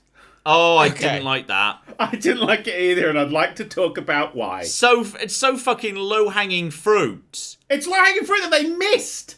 That's what pisses me off. Like, Jesus Christ, oh, we're going to do Pokemon. Oh, what are you going to do out of the entire soundtrack cross generation? Oh, we'll just do, like, the main theme of Gen 1 and the main battle theme from Gen 1. Yeah, and but then maybe we'll do 2 minutes of Lavender Town at the end. So, all right, but they well tried done, to make it sound you fucking 8-bit. idiots. Well, just pick the first 3 songs that come to your head. Don't dig into this at all. Did you just say bowel theme? Yeah, battle. Oh, I thought you said bowel. I just think that, geez, if you were literally picking a battle theme out of, like, Gen 1, why the fuck would you just go for the generic field theme over the Gen 1 gym theme, which is the best gym theme in the entire franchise? Sing it for us, John. Huh? Sing it for us. Bump.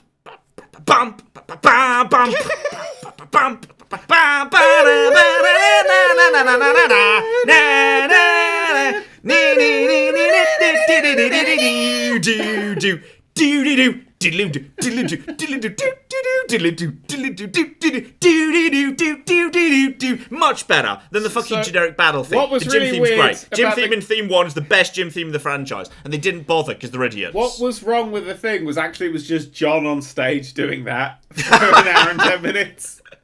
Admittedly, I think they should have cut my solo down below 30 minutes. I agree. It did go on they too definitely long. should have done Yeah. that. So the weird thing about it was they took music. I thought they would take themes and stuff like that and give them like orchestral versions. If you've got an orchestra, do that. But what they did rather was than deliberately make them try and sound like they were shitty 8-bit versions of themselves. And then they just did orchestral music. And they just got orchestral music and went, aha, we've got these songs. And they made Shadow of the Colossus's fucking stuff way fucking worse. Yeah. Way fucking worse. Because they didn't have any of the interesting instruments that make that, or any of the singing that makes that opening theme really fucking good. Also, they made it so much longer. I went back and timed it. Their version was 4 minutes 16 seconds, and the original song is 3 minutes 28 seconds. So that was a really slow, pondering version of a song that is kind of slow and pondering because of the point of the game, but just, it was like, oh god.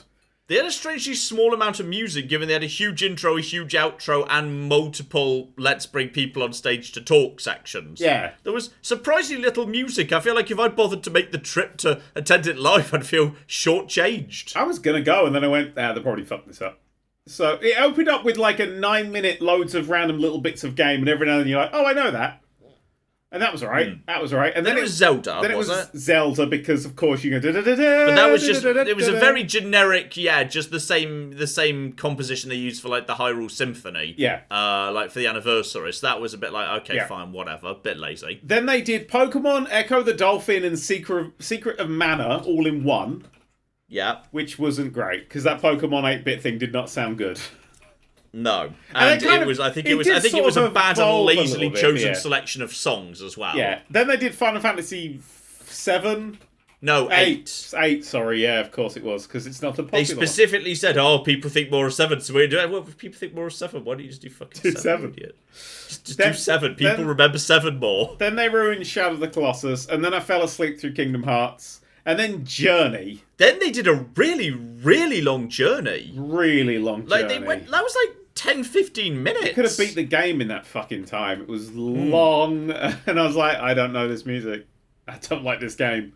Then their big finale was What Remains of Edith Finch. No, you missed out the worst bit.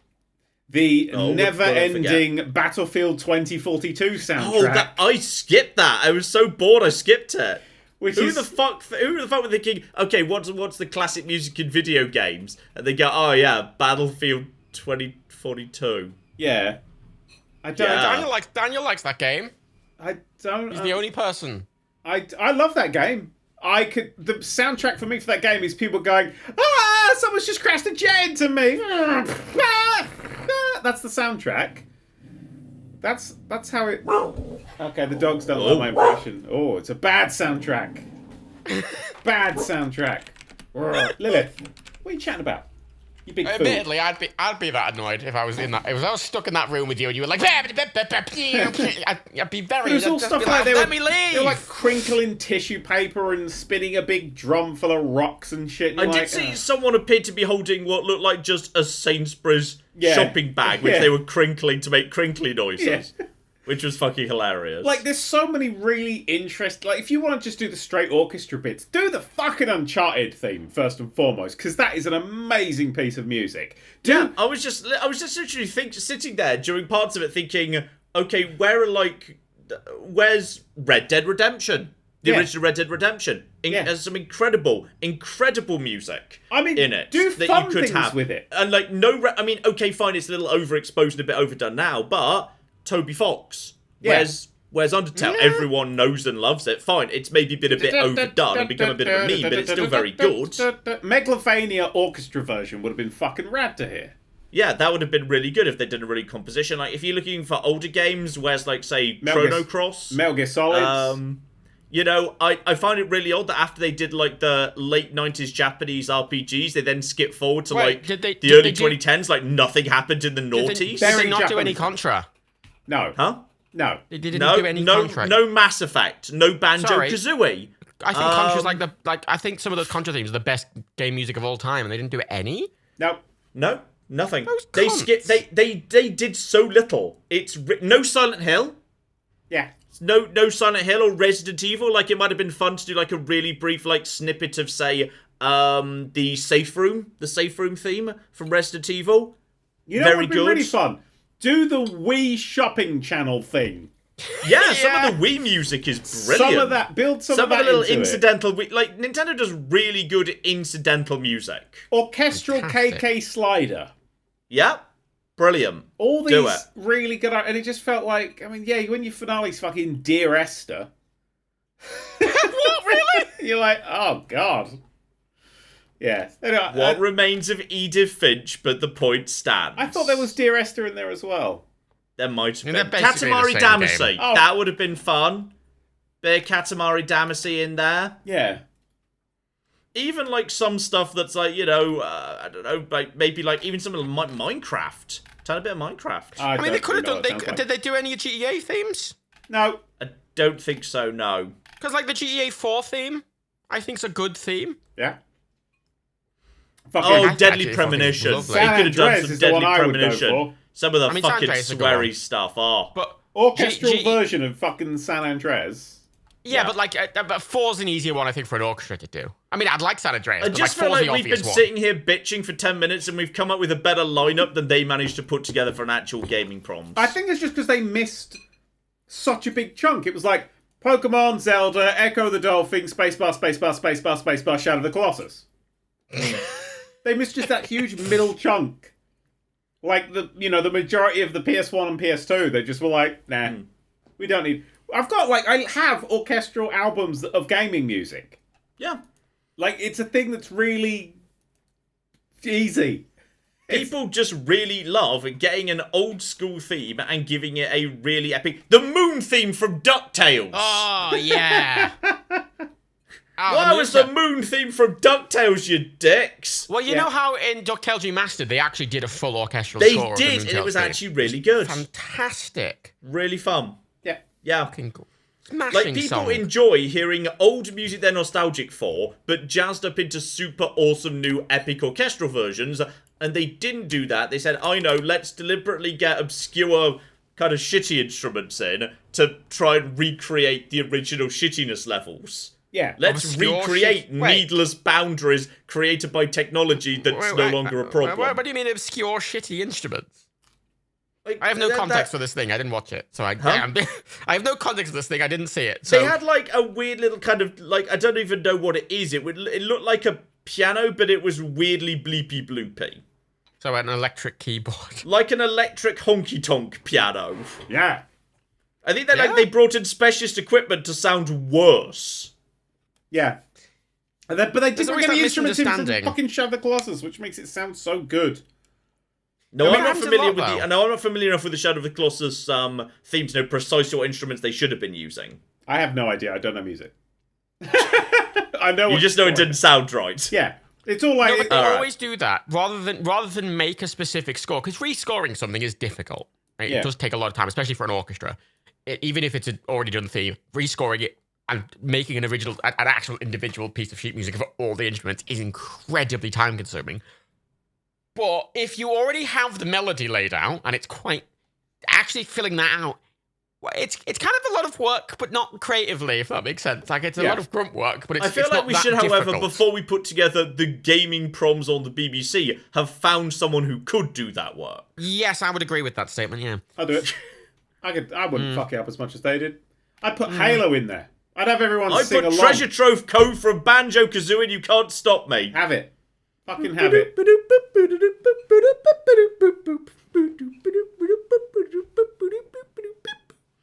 Ah, great. You see, I did what they did there. I deliberately blooped it down back to 8 bits. I like the It's break the in your voice there. happiest, That's, sunniest theme. It's lovely. There was a Tetris. Give me a That's true, there wasn't- Russian-inspired Admittedly, Tetris piece. how much of that do you think was copyright related? None. So I imagine a lot of Well, they studios used would just be like, multiple no. Nintendo themes. Yeah, so Pokemon, Zelda, all the fucking... if you're using Nintendo shit, you're not scared about, someone giving you a takedown, because No, that but would be Nintendo. what But that's what I'm saying. would do. Nintendo they might have gotten a thing from Nintendo, but not from like fucking Microsoft, or not from fucking like they might have only got it from certain developers who own a certain car. Maybe that's why it was a bit short. That by the end, Nintendo's lawyers would be hammering on the door, and they wouldn't they'd be able to hold it closed with the barricade so long. Right, everyone out the back. Nintendo are here. Fuck it, run. Why did we spend 15 minutes on fucking Journey? Yeah, I don't know. It was weird. There was stuff I knew and stuff that wasn't good. And I mean, stuff some of it was fine, but I did find myself skipping through more of it than I expected. Yeah, same. Especially Battlefield.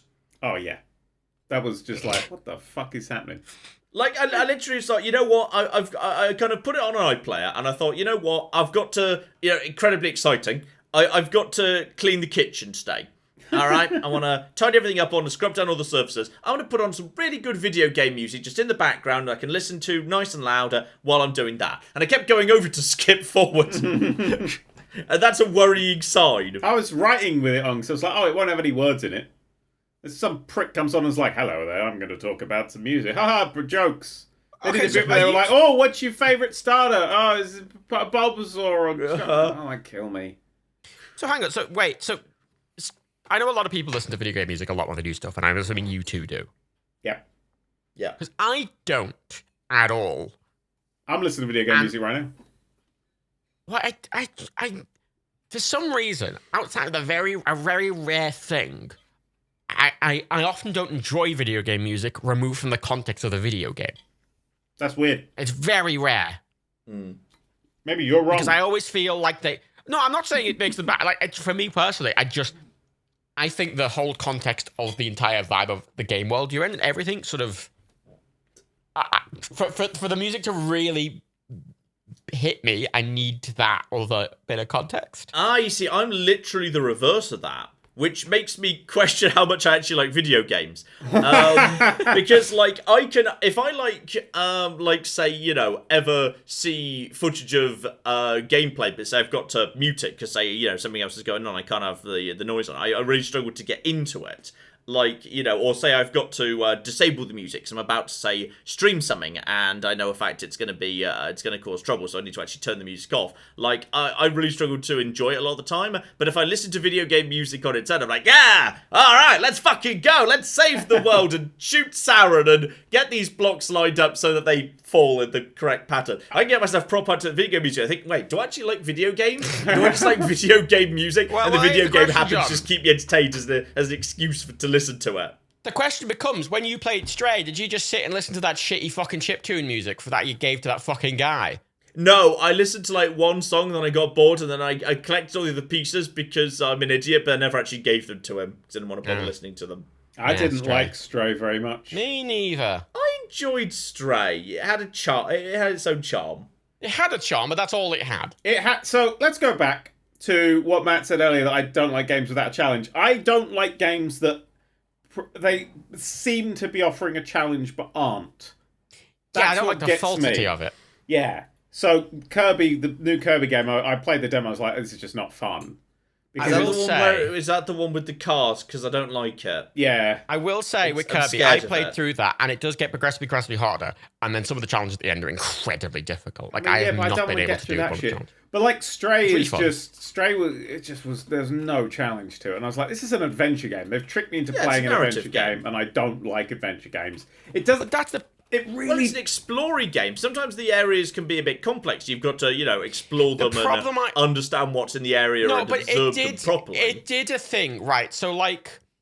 It's a there's a different bit- kind of challenge. So I like a... I'm going to use the term walking through that. I like a game that's just narratively focused. I can enjoy that, right? I liked Ethan Carter, and I liked Firewatch and stuff like that, right? So a game that is... one of my games of the year last year was... that's the name of the game. Good, I liked it. Artful Escape, which, yeah. as I'm sure John will know, doesn't really have much gameplay going for it. You're just It's sort got of the vibing. occasional boss fight, which is basically you've just got to... Simon Says. It's Simon Says, yeah. Yeah, there's no real fairness there. It's not challenging. The whole game is just meant to be a kind of 4-hour vibe, and then you're done. You're like, that was a fun vibe, and that's it, sort of thing. It is vibes the video game. Genesis Noir. Very little challenge, just things to kind of occupy yourself with, a bit like Windowsill. Genesis Noir does have some very light puzzles, whereas as Art for the Escape has no puzzles at all. It is just you're just sliding around. Yeah. There's no challenge to it at all. But it doesn't imply that in any of its gameplay. The entire implication of the game is just about personality. That's the theme of it. It's about finding your personality and finding what you like and finding your stage personality and then just enjoying these lovely, beautiful worlds. And Stray, if it was just doing that, I would have enjoyed it more. But as Daniel says, it sort of like gives this illusion of like, it's again. Like, no, just commit to being a vibe. Or be challenging. Don't be this intermediate thing, which doesn't do commit. Because you get to there's a bit where you need an element of the narrative can be the protagonist is in danger, even if the danger is actually quite modest. Well, that could be you mean sometimes you need in your story part of the narrative to be threats. But there is threat anyway. There's things that jump on you, but it's just like you're just running. And it's a bit awkward. I mean, there's one bit in the game that I got to it and went, oh, is it going to get good now? Like, it's finally opening up where you get to this sort of, like, mid-level city that's actually quite big. And it's all neon. It's very pretty. And I got there and went, oh, is this where it's going to, like, was the other bit just sort of, like, establishing thing, and now it's got to open up a bit. And it made it seem like you had to kind of explore and find stuff, but there's only ever sort of one solution to every single puzzle. There's no real figuring it out. They kind of go, this is what you do, and you just sort of do it, and you don't feel like you figured anything out. I don't feel like you act like a cat. No, well, that's part of the problem. I think early on, when you start the game, you're just kind of a cat, and I'm like, cool, I'm just a cat fucking about, right? But as it gets on, I'm like having conversations with people. I'm like, I'm a fucking cat. Yeah. I don't care. It is questionable to what extent the robot is potentially remote controlling the cats. Yeah. There's a... honestly, they could have done the exact same game and just been a bit more clever with it by having stuff like food and things in the areas. So you're not... It's like, find the safe behind the bookshelves. Why the fuck is a cat trying to find a safe? Into the code. If there was like a smell and you could track smells or something like that, and you go, oh, there's a smell, and then it didn't commit to being a cat much, did it? It could have been anything. It would be quite a hilarious comedy if every single major event there just also happened to be a sardine present in the same room, safe, etc. And that's all the cat's interested in, just wants the next sardine. Ah, okay. That's the thing. It sort of used the cat as just to kind of play a character, but if you weren't a cat, the story could be the same. You wouldn't be able to jump wouldn't be able to jump as high.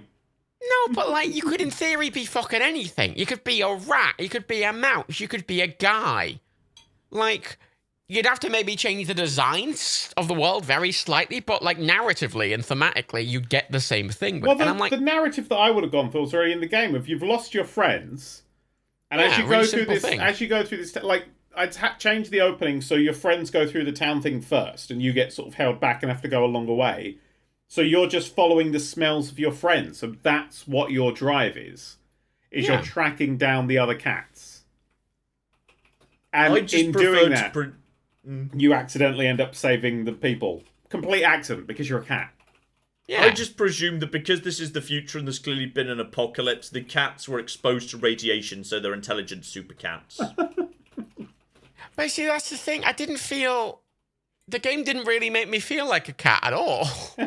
You really feel like IGN. It did early on. There's lots of scratching and sleeping on cushions and shit. But you say that, but and knocking shit off high places just to be a dick. Well, I go into a thick, but I kind of wish knocking shit off high places, because sometimes that's part of the narrative, but it's like, I kind of wish I could just cause like vague annoyance and chaos, and that would somehow work.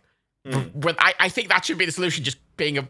So you mean an Untitled Goose Game, except you're accidentally saving the world from nightmare fascist robots at the same time? Yeah, because, I'm walking around, and, there's one interact button, right? And I'm always pressing it, and so I'm like, oh, what's this interact button? And it fucking gets down. I'm just going to sleep. I'm like, get up! I'm looking for... It's like, I'm trying to climb up a thing, and there's, 3 things, and the fucking contextual jump button's only got one thing at a time. So my camera's, fucking 1 pixel off from the thing, and it's like, oh, you're jumping down. And I'm like, go up! And it's like, oh, where am I going?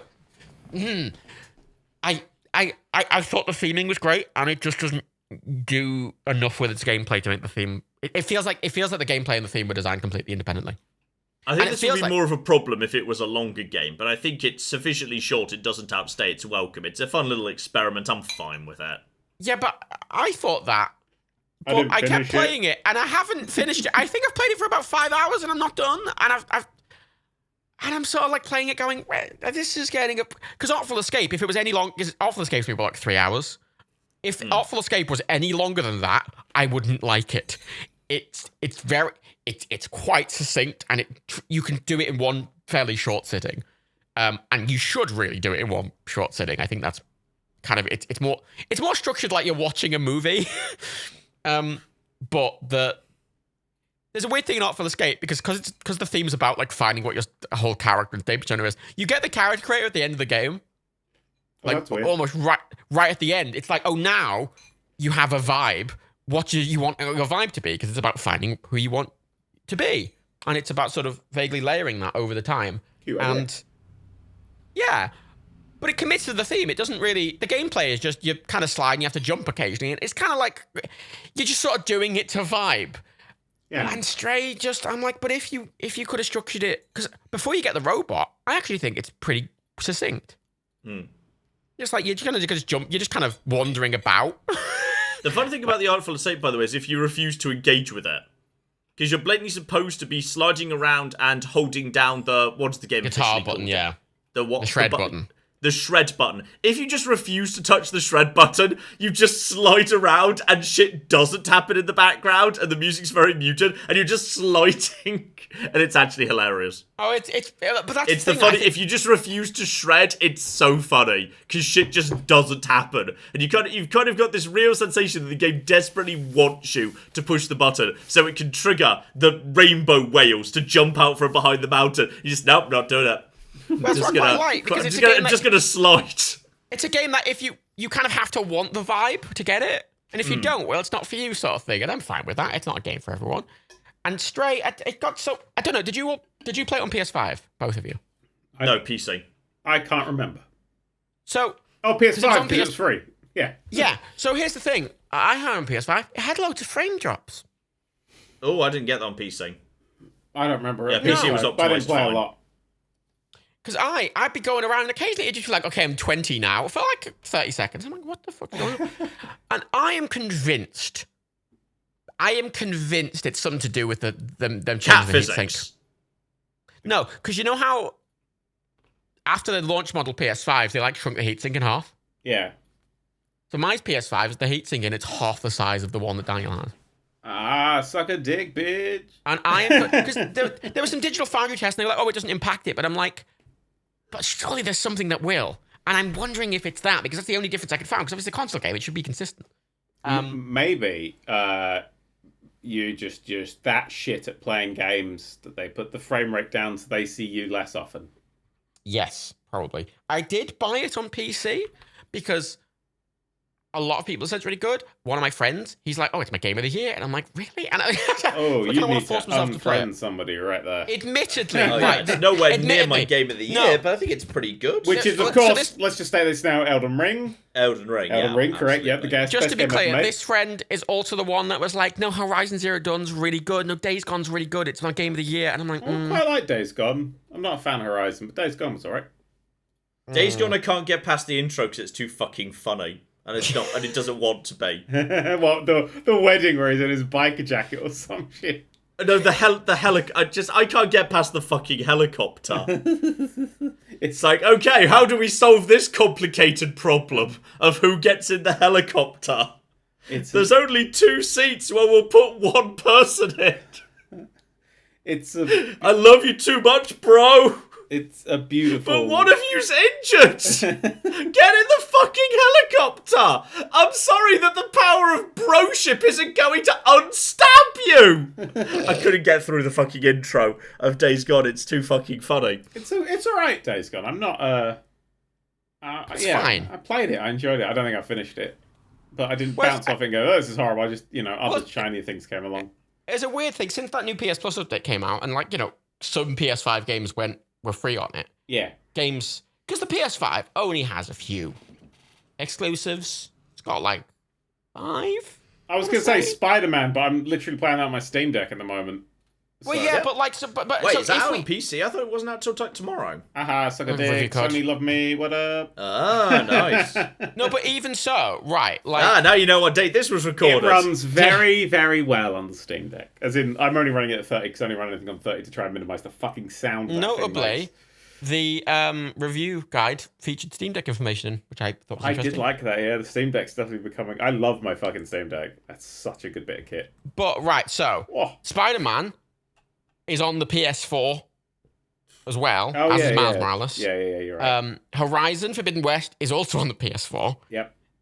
I think there's only 2 games which are only PS5, which is Ratchet and Clank and Returnal. Demon Souls. And Demon Souls, yeah, which I guess it's a remake, but I guess it's its own game. It's a heavy Yeah. remake. Yeah, it's a weird game. So it's those 3 games. It's no right? Elden Ring. I bet And it's on- more than that. I want to PS5 say. exclusives, only PS5 exclusives. I want to say there's at least 2 more. Which, I don't know. I'm gonna that's the Google. thing. A lot of the games I think of, because Gran Turismo 7, also on PS4. Yeah, but Like, that's a lot of shit. games are also on PS4, which makes the sort of... So when I was trying to think about it, it's only those 3, and I the only one I played is Ratchet and Clank, which is obviously fantastic. Astro's And- Playroom. Okay, Astros. Yeah, Astros. There you go. Fine. 4. And Astros was fantastic, as was Ratchet and Clank. And I didn't get the other 2, but they're both on the new PS Plus. And fuck me, if I'd paid £70 for Returnal, I'd be fucked off. Jesus Christ, £70? So, but for that, it's just the most boring fucking thing of it. What the fuck is that? £70? I've not played Returnal. £70? That's a £30 game at best. £70. Returnal's a fucking weird one because it's like, what if we were a really hard roguelike in a way that isn't fun? Yeah. It's And like it's boring and so there's no theme to it. It is the theme. It's secretly a shoot 'em up, and I've never been keen on shoot 'em ups because you have to look at a trillion different things. It's not like watching one dude do a wind up and rolling behind him and slapping his ass about. It's probably like a million bullets in a million different directions, and you've got to kind of get through it. And I But got see, When that's you why say I like... shoot 'em up, do you mean bullet hell? yeah, that kind of shmup. Right, because those are different things. Well, hang on, just to quickly establish, right? Because if we're talking about a sort of roguelite, because my favourite's Hades, which is very bullet hell. Do you enjoy Hades, yeah? Binding of I don't Isaac. think it's that bullet hell, to be honest. It's not bullet hell. I mean, when you put the pact of punishment on, it becomes bullet hell. I assure you. What's amazing? I've gone pretty high up the pact of punishment. I would not call Hades a bullet hell. I've been trying to get 32 pact of punishment, and it's oh my god. I can't remember what level I've got up to. I my finished God. the game and stopped playing because I like the ending. No, that's fair. It's Cult of the Lamb any good? Which ending are you referring to? The one after you do something 10 times. Did the credits roll? I can't remember if credits are. I think credits. If are. there's credits of roll, I think that's Yeah. as good as the ending. There's the normal ending, and then there's like the later ending, which I like the game, but I know, a game like Binding of Isaac isn't like that's a bit slower and whatever, and Returnal's trying to kind of... It wants to have the speed of Hades with the kind of... It had no theme. Yeah, Whenever I think of a roguelite, it's always very thematic. Like Hades is really thematic, as is Binding of Isaac, and Returnal was just like everything was quiet and dark. when you're doing a really big... The problem is because you're doing bullet hell in 3D, you need enemies to move around in big areas. And so that meant that there was lots of big areas all clumped together, and it just felt like the areas were so repetitive so quickly. Like Binding of Isaac's got tens of thousands of fucking rooms now. And each one you go into, it always feels like, you might see some that you recall and you see, but you're not going to see them that often. Whereas with Returnal, the little time I played it, I'm like, I know all of this. Also, it's long. Like, a run of that game takes ages. Yeah, and you can't Where do I fucking check save what in the middle. my maximum thing in Hades is? It's the pact of punishment before you leave. It's at Yeah, the- but it varies by weapon, doesn't it? No. Pact of punishment is what you get at the very end to make it harder, and you can add pacts on.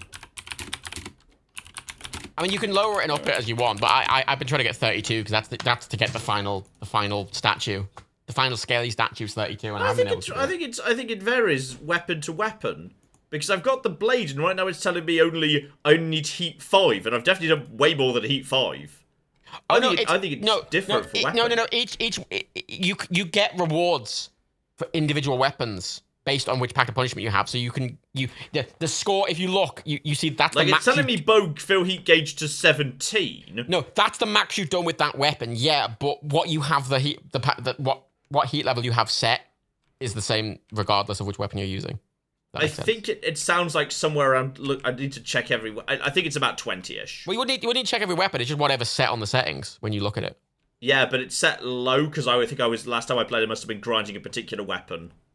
I'd say it gets at 32. It's the Switch lags at 32. Yeah, I've got all the statues before the 32 statue. Yeah, that's. So I think I got to somewhere. I think I was like 20-ish.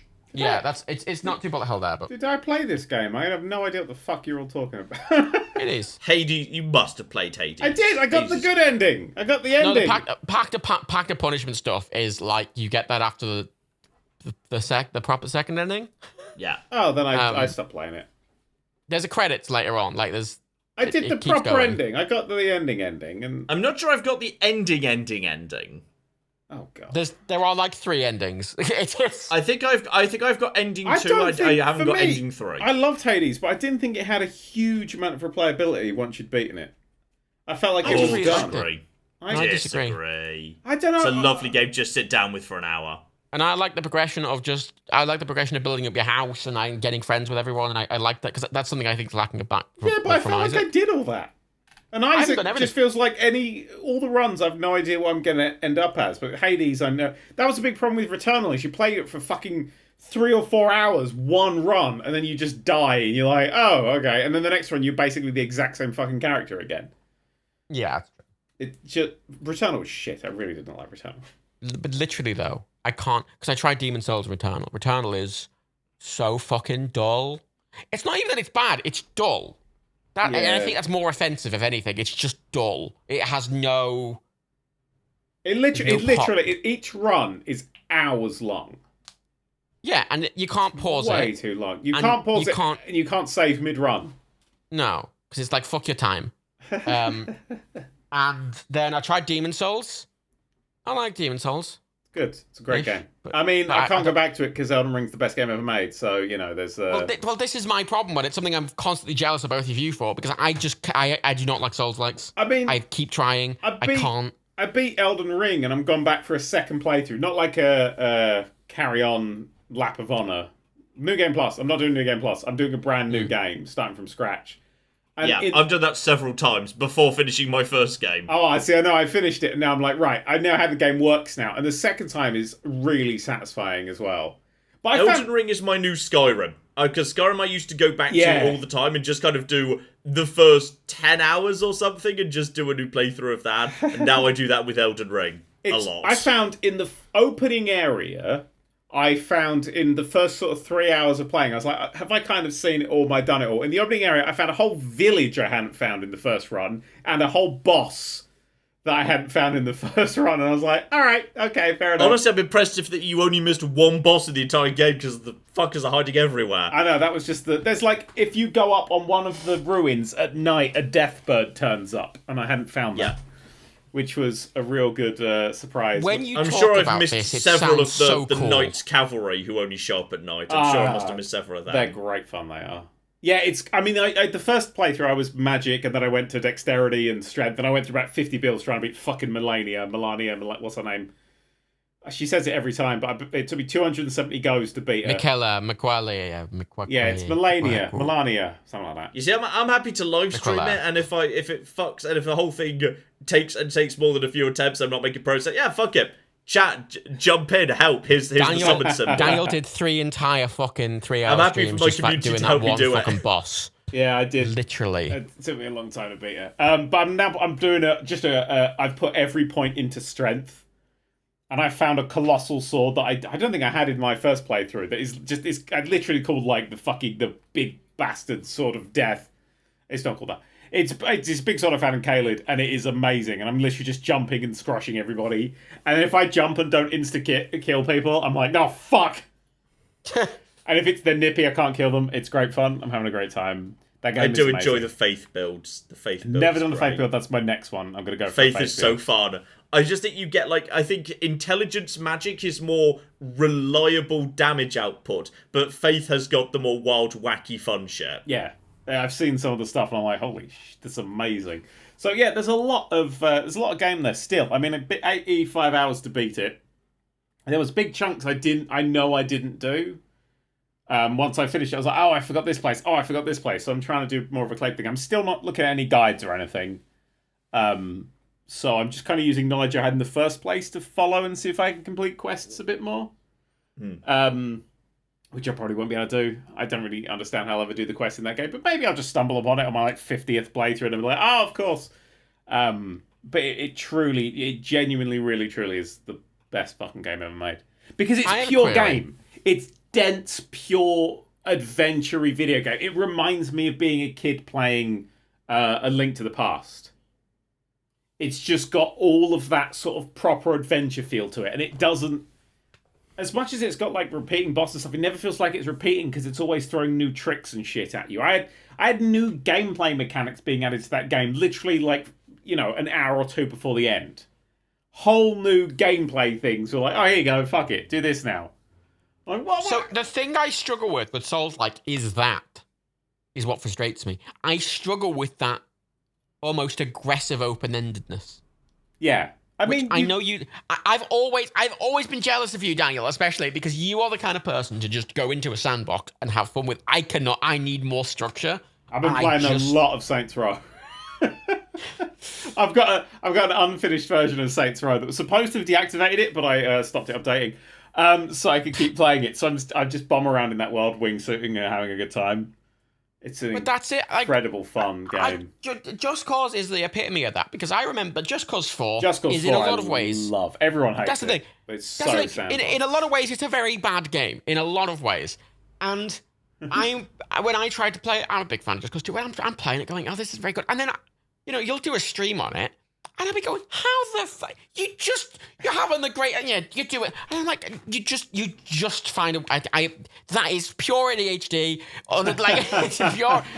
And that lack of structure in something like Elden Ring, or even, because I think every Souls, maybe not to the extent, but it has that lack of structure, right? It's just here you are, fuck it, I don't know. No, Souls-likes tend to be go through this thing, but it will fall back on itself and you need to pay attention to the design. But that's it. It kind of points you in a direction, but that's really the only structure, right? I mean, Dark Souls 1, I'm pretty sure, apart from one or two places, is essentially just an open world game. Yeah. There's one or two bits where you have to sort of jump over a thing or have a cutscene together or something, but apart from that... All of them are just oh, here you are, you're this... I don't know, you're a fallen or a downed or a blood boy or... tarnished or a bruised. Yeah, and then it's cindered. you... I'm going to say cindered. Ooh, cindered. Yeah, you need to do this, and then the cutscene ends and it's just, fuck it, I don't know, go into the world, and you speak to some guy and he's like, my children got eaten by bees, and I'm like, okay... and you go on, and that's kind of it. And do you want me to do anything about it? No, I'm just here to set tone. Yeah, literally, and it's all about tone and a kind of theme world building. He starts then doing a sponsorship for Honey if you talk to him too much. But this is the thing, right? The complete. I get really frustrated because because the reason my favourite games tend to be Bethesda games, because I think they give you the open-endedness, but with quite a bit of structure if you want it, but you don't need it.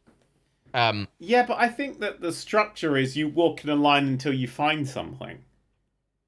That's what the structure of Elden Ring is like. So what happens in Elden Ring is you do the tutorial, which is linear. You open up into that big open world and you go, wow, hey, there's a guy on a horse down there. Okay, he's turned me into marzipan. Let's do a 180 and go in the other fucking direction. And you just kind of go like that through the whole thing. But that's the problem. The things you find in a game like Elden Ring, or in Elden Ring, most of the things you find, almost everything you find, is a thing that wants to murder you. I mean, or it's a thing to murder people better with. Yeah. Well, I will say one of the problems I do have with Elden Ring is once you have decided that a particular direction is the way you want to play in a playthrough, approximately 60% of the loot you find becomes functionally useless because you just can't use it. Yeah, but that's So, just money for levels. Good, another great big fucking high strength sword. I'm so glad it's the 80th high strength sword I have no interest in to add to the fucking pile. But I do think that gives an element of shiny to everything, that when you do find something and you're like, oh, okay, I want to wield a big anchor for a while. There's an element of actually, you pick something up and you go, it's crap.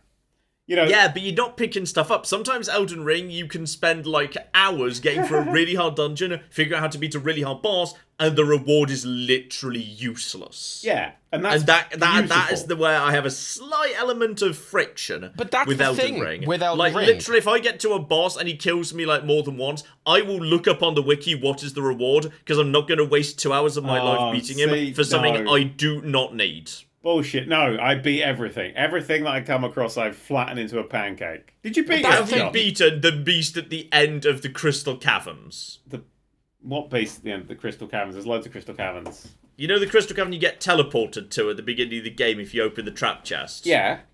There's a fucking... If you actually do, rather than just running out of that dungeon to escape... do you mean the lava boy, or do you mean the meteorite boy? Meteorite boy. I did, but I beat him after I'd beaten the main meteorite boy in the big crater up north. I know, that fucking guy is such a twat. I hate him. He's such a bastard. Yeah, I mean, I beat what's-her-face? Melania in the hidden area, Okay, in the hidden area, in the hidden area. The weird thing is, I beat Melania Phase 1 on my first attempt, and I couldn't repeat the trick. Look, here's my question, because everything I ever hear anyone talk about in Elden Ring is, I found this cool guy, and I killed him, and I got a sword that kills other... Is there anything else? Yeah. Sometimes there's armor, but it's functionally all identical and doesn't matter. The thing I always like about Fallout, and even Skyrim to a certain extent, is, yeah, I can wander in a direction and find something. But the thing I find is like, oh my god, I'm a guy, and my wife's a ghost. And I'm like, oh no. And he's like, my wife's fucking spilling beans all over the town. You have to talk to the rest of the town and find out why she's spilling the beans. And I'm like, oh god. And you go and you find this trail of beans, you follow the beans around. Yeah, but and the resolution's usually just like, thanks. You know what and that is? That's just fuff. Absolute fuff around the exact same mechanic that I've got. You can probably just get a weapon that's functionally useless or some scrap to sell. That's not fuff, it's context. No, but I disagree. But Elden Ring does the context in gameplay. It doesn't make you sit and listen to some but that's my whole point. That's You're my whole point. walking through this cave and there might be an NPC there, yeah, sure. But it might be like it's, you go under a thing and suddenly there's crystals everywhere. And then there's guys, you're like, oh, this is probably where they're mining these crystals from. Oh, this has got some magic texture to it. And the world is built around just where the things are placed. Like, if you go underneath the bridge, there's loads of those big armoured heavy dudes, and they're all dead, and there's, like, no alive ones. And it's because they're alive on top of the fucking bridge. And I think that's clever world building. It's more just that when you're saying it's all that fun. A lot of, I think, quests in Fallout and even Skyrim, a lot of them, you go through them, and you get to the end, and the guy's like, thanks. And then you leave, and you're like, hang on, is that it? And you get nothing from them. Or sometimes you do it, it's like, here's a wooden spoon, it's all I have. And I'm like, okay. I'm fine with it, because to me, that whole narrative and that whole thing is the game to me. And everything else, if anything, I find a lot of the combat to be fluff. And Elden Ring seems to just be all that. Elden Ring, the NPCs I can find a bit frustrating, because ultimately they're all doomed and there's nothing you can do about it. Fine, that's part of like the lore and the universe and the narrative that everyone's fucked. But like, if you go up to an NPC in Elden Ring and they say, here's my objective, would you like to do this to help me? And you do, they end up dead. Or turned into a monster, or otherwise they just die anyway. Like, it actually feels like you trying to help people fucks them over, and that might be part of the narrative and tell you about the dark, decaying universe you live in, how the universe is shit and you need to, like, change the inherent nature of the universe to fix it or something. I find it frustrating that I find a character, and there are so few of them, but I eventually find a character who's like, hey, can you help me out? And I do, and the result is I get back and, oh, he's turned into a giant sphere of heads and is now groaning in agony forever. I love her. All right, great. Well, I'm glad I bothered helping you. But it's not. Is the but that's the thing. But that is a great story. That is one of my favourite stories in the game, because that's a sorcerer. But it's the only story in the game. All the NPCs just fucking die. No, because her one specific is she wants to fight against the big witchy thing, because she wants to take the place. She wants to be basically Sorcerer Supreme. She's like, I'm going to go fuck this bitch up. Do you want to help? You're like, hell fucking yeah, I'll see you there. And by the time you get there, she's already dead. And you're like, no, I didn't want to help with that. Shut up. What? And you just kind of slink away. And, you know, she's like, please help me. I'll be good. And then she's like, it's the tree that turns into an evil horse in Witcher 3 that Rebecca always kills everybody because of. It's that sort of, you probably should have just paid attention to what they were saying. If you complete the quests... The one NPC that doesn't is the really, what's his name? Kenneth Hort, is it? No, Height. Kenneth Height, where he says, can you just go kill the people in my castle so I can have my castle back? And you do, and he just goes and stands in his castle. It's like, alright, you know what? At the bare minimum, you're not dead. So I'm going to call this a massive win. John, in a recent patch, they added more stuff to Kenneth Height's questline. Oh, no, he don't. Okay, let me guess. Now he turns into a goblin. I don't know, because I don't look up wikis. I just go around and explore and have fun. But is The Witcher 3 not the perfect balance of this? No. The Witcher 3 is heavy on cutscene and story. I like video games. No, New Vegas is the perfect balance of this, man. No, see, if you're making a video game, right, what you should focus on is the video game part. That's the actual interactivity. This is why I really enjoy big sandboxes that are actually just fun to fuck around in and stuff. Because for me, that is the thing that this medium does better than anything else. A cutscene is just a small movie. No, I don't like the cutscenes, but a cutscene is, but incredibly linear gameplay, which is effectively just a cutscene which you are controlling, can still really elevate the narrative because something's much worse when you've done it yourself. Yeah, but to me, like in something like Fallout, like the ending of The Last of Us wouldn't work anywhere near as well if it was just a cutscene. But even then, it's an incredibly linear section where you can't do anything but what the cutscene would show, but it works because you're doing it. I disagree with that, John. That's where, for me, the illusion breaks. I really don't like The Last of Us, because that ending, I'm like, well, I don't want to do the thing the character's doing. It's like, well, you have can't to. opt out, so you just stop it. You're just like, well, I'm not doing... So it's wrangling control from you, because it's like, no, we're going to give you this narrative specifically. Because normally, like, you and the character you're playing as should have similar, if not identical, goals. And in things like RPGs, they let you go off and do whatever the fuck you want, and that's kind of built in. Within limits. There's always a limitation. No, but this is like, if we're talking about that, you know, something like Spec Ops: The Line, where the whole point of that is it is structured like a normal military shooter, and you're just going along with it because that's the kind of game, and then it challenges you on it after the fact. It gives you a false sense of security, and then it goes, "Ha! Fuck you!" Yeah. There are games where it pulls the bait opposite. and switch on you, and you simply have to accept. I am now playing as a character who wants a different thing to what I do, but I cannot stop him because this character is determined to see this through, even though I know I am effectively causing tragedy by doing it. And that's what The Last of Us ending is. No, The Last of Us goes, oh, you want to save Ellie? And I'm like, I know. No, I don't. No, we could save everyone else. At the start of that thing, I just put the controller down and I just sat and waited and see if there's a way to up. And they're like, no. And I'm like, oh.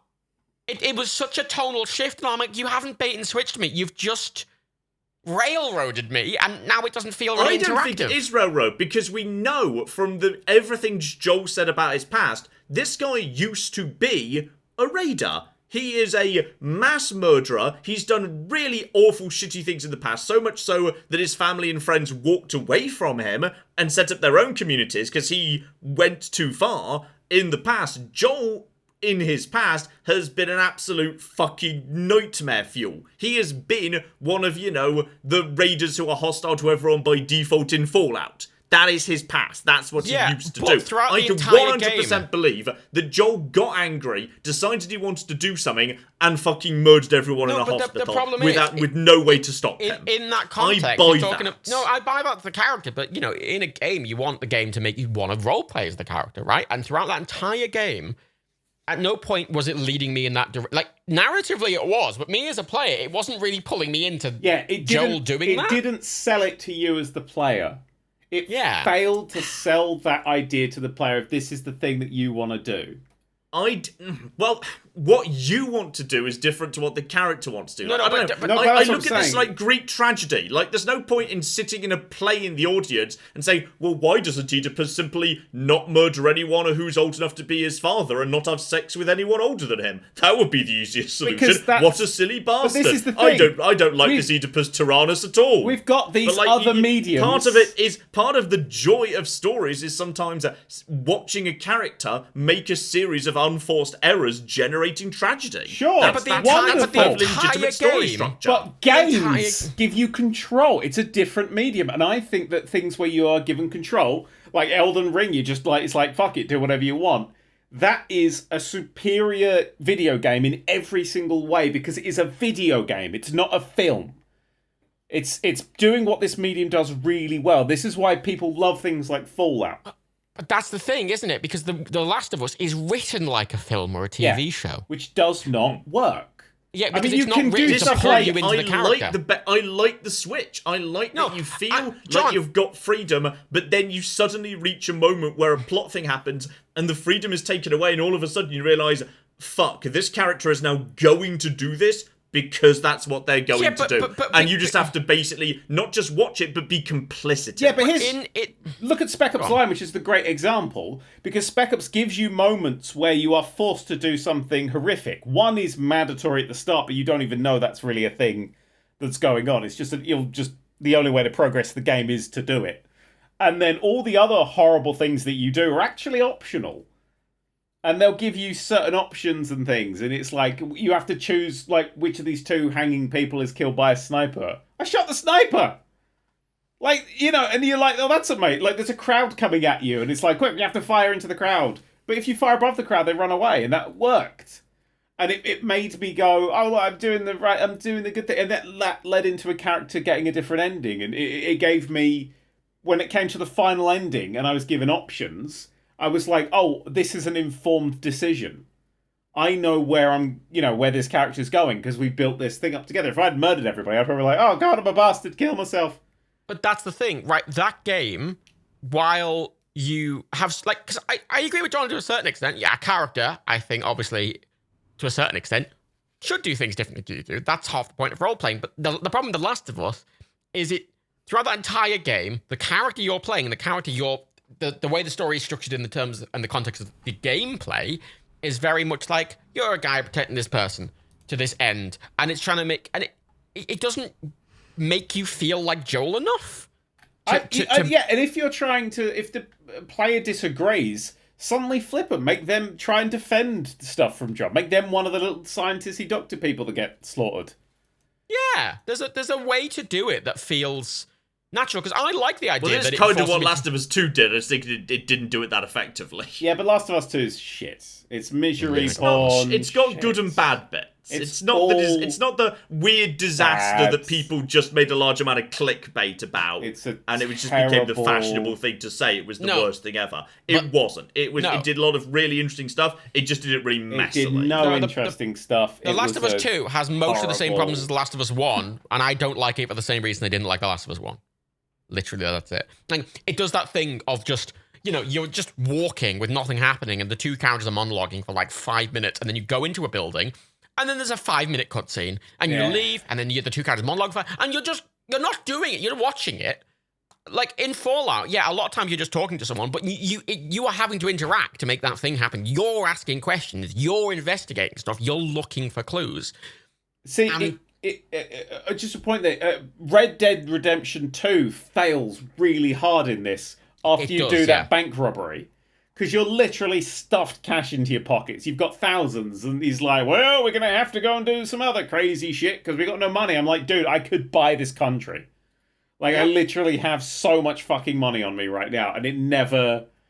You're like, the game gave me this money at the end. Like, there's nothing else for me to buy. I might as well just give this to you. Now the camp's done. What else? Why is the story still being told? Why are you not paying attention to the gameplay part? Yeah, they don't mix together, because a lot of times games are often written by like writers who are trying to write films. It really is, yeah. Or it's written like a film, like The Last of Us. I mean, they're talking about making it a TV show. I think that'd probably be a good TV show. I think it'd be a boring, depressing, awful TV show. No, I think it'd be boring, depressing, and awful, but structurally, it would work as a TV show. Actually, hang on, isn't that on HBO Max? It's probably not going to make it.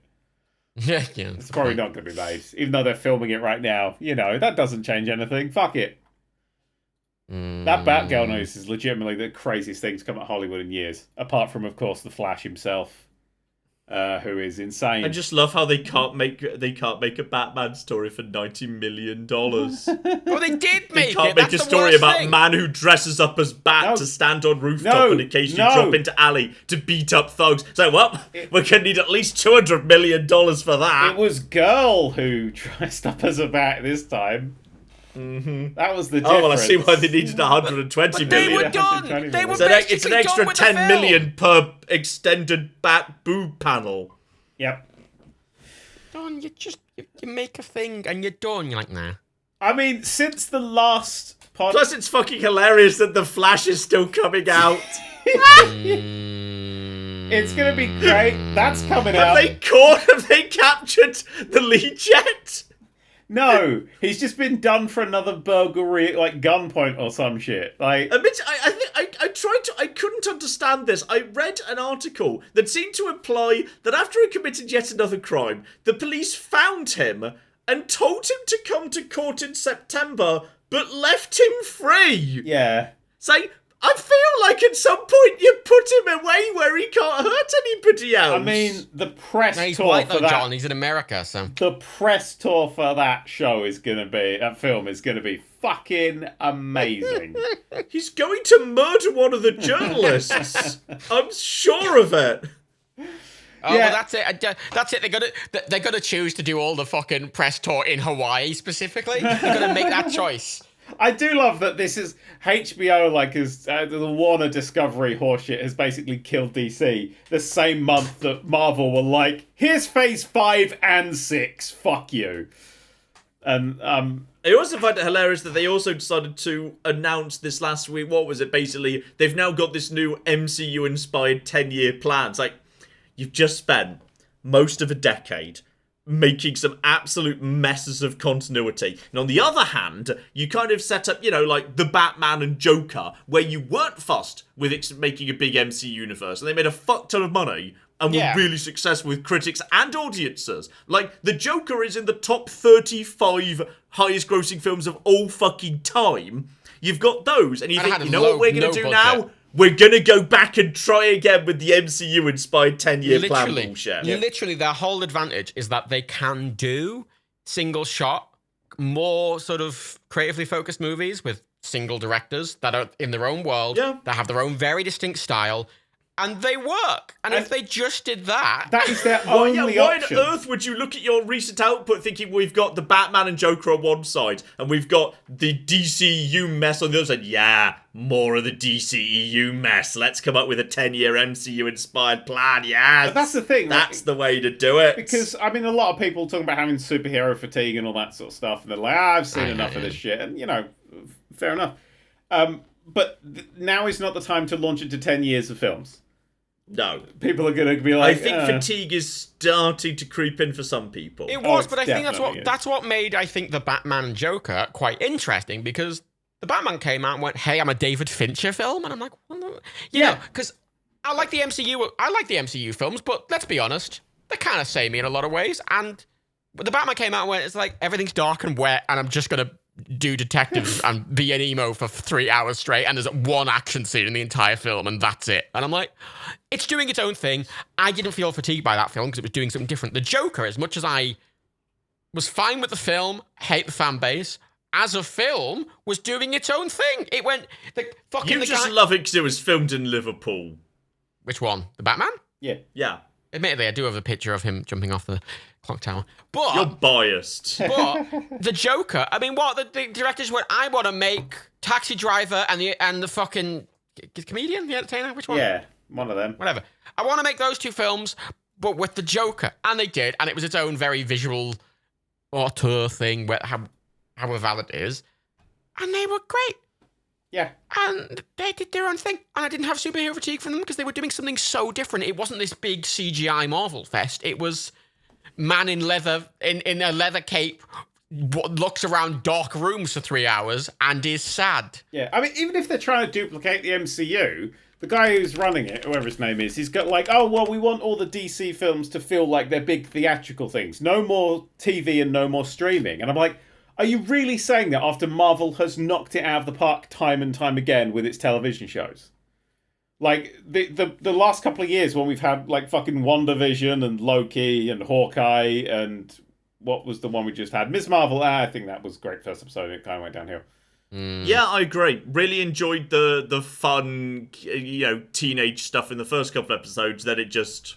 I like the Fallout 3 General Autumn ending, where she went, "Don't do it," and the villain went, "Okay." I like how the main threat was completely sorted out in episode 5, and then there was just another episode where there was... I like the fact that she met They just added a new threat. She met like a guy, and he was like, "Oh, I'm actually part of a secret society that does this thing," and she's like, "Oh shit!" And then they just do that exact plot again an episode later, where she meets another guy, and he's from a secret society, and you're like, "Okay." So She just keeps going around the world and meeting more hunky boys. I am looking forward to She-Hulk. I must admit, that's not that far away. Yeah, that looks like it's going to be fun and horny, which She-Hulk should be. It does. It's also been heavily inspired by Fleabag, which that's something that you always will excite me. I mean, the American take on Fleabag, it's not going to be as good as Fleabag, but it does have a giant green lady in it, so I'm in.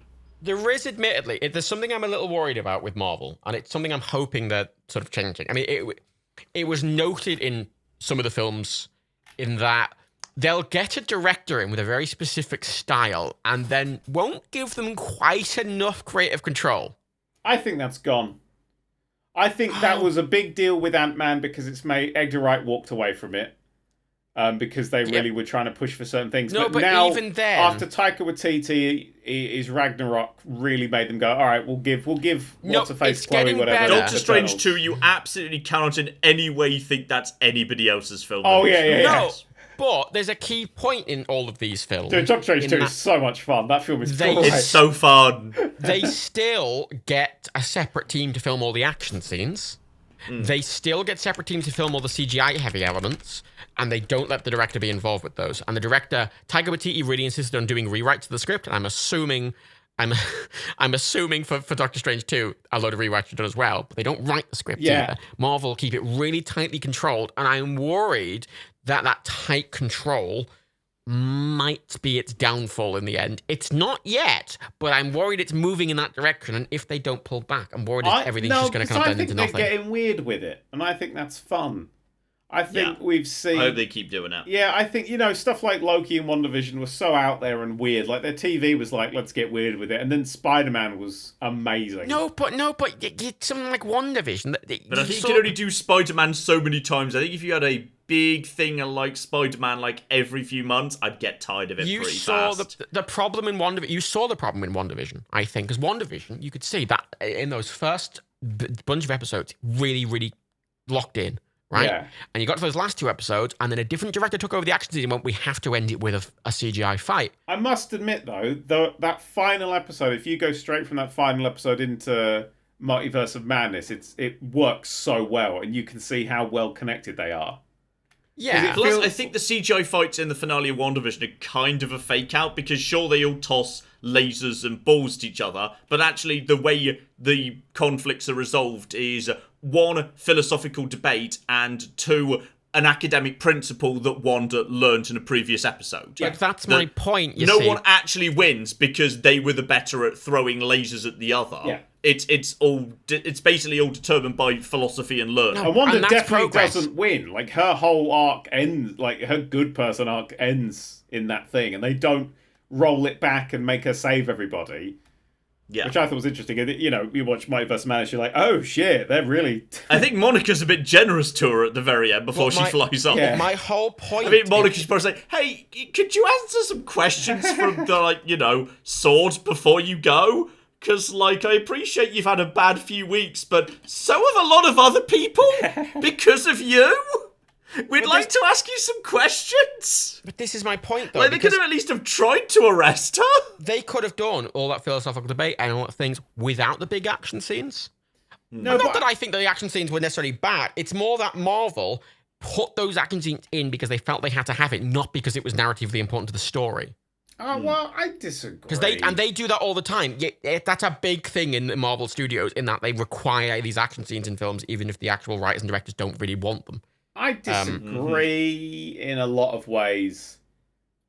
Thing again, Loki didn't end on a big CGI fight. It ended on literally almost a monologue from fucking Kang, which was. Well, I'm not saying it happens all the time. You can Which just was see... entirely, I think, sold by the fact everyone in the room was very, very good at acting. Yeah, no, that was the thing. Like that episode was like you're just like shit. This is just like an advert for their Thanos for this like these next few things. That's so good. It's so much fun. Loki's really good. Okay, he's really good. Hawkeye ended on a bit of a big fight, but it kind of had to because he'd pissed off a load of gangsters. In his. I'm not saying the big fights are necessarily a problem. It's more that Marvel do, irregardless of whether it fits or not, is my point. They will require it. Notably, I mean, Black Panther is probably a really, really bad example, a good example of it. Well, what about Doctor final Strange? fight? Doctor Strange doesn't really have a final fight. It's got that final clever little I think it's possibly my favourite resolution to any Marvel film, Doctor Strange 1. I love that resolution. Just to be it's clear, so clever. when I say big CGI, I don't mean there's necessarily a big CGI fight. It's not a rule. I'm just using it as an example. Yeah, but it's it's the end of the conflict, isn't it? It's the final showdown. You kind of do need to have. No, I'm saying a lot of ones. Plus, a big CGI fight can be fun if it's visually interesting, which most of Doctor Strange is, because it's all got the weird fucking mirror dimension, everything swirling around shit going on. Yeah, misunderstand my point slightly. My point isn't that the CGI fights are bad. It's that Marvel will require them, even if the actual creators don't want them. But and that is well documented. No, I'm saying that's bullshit now. I think they've moved on from that. I don't think we have these big final fight scenes. I mean, look at how much. Again, I'm not talking about final fights. I'm just using that as an example for specific CGI how sections. much influence the director had on the finale of Multiverse of Madness. Yeah.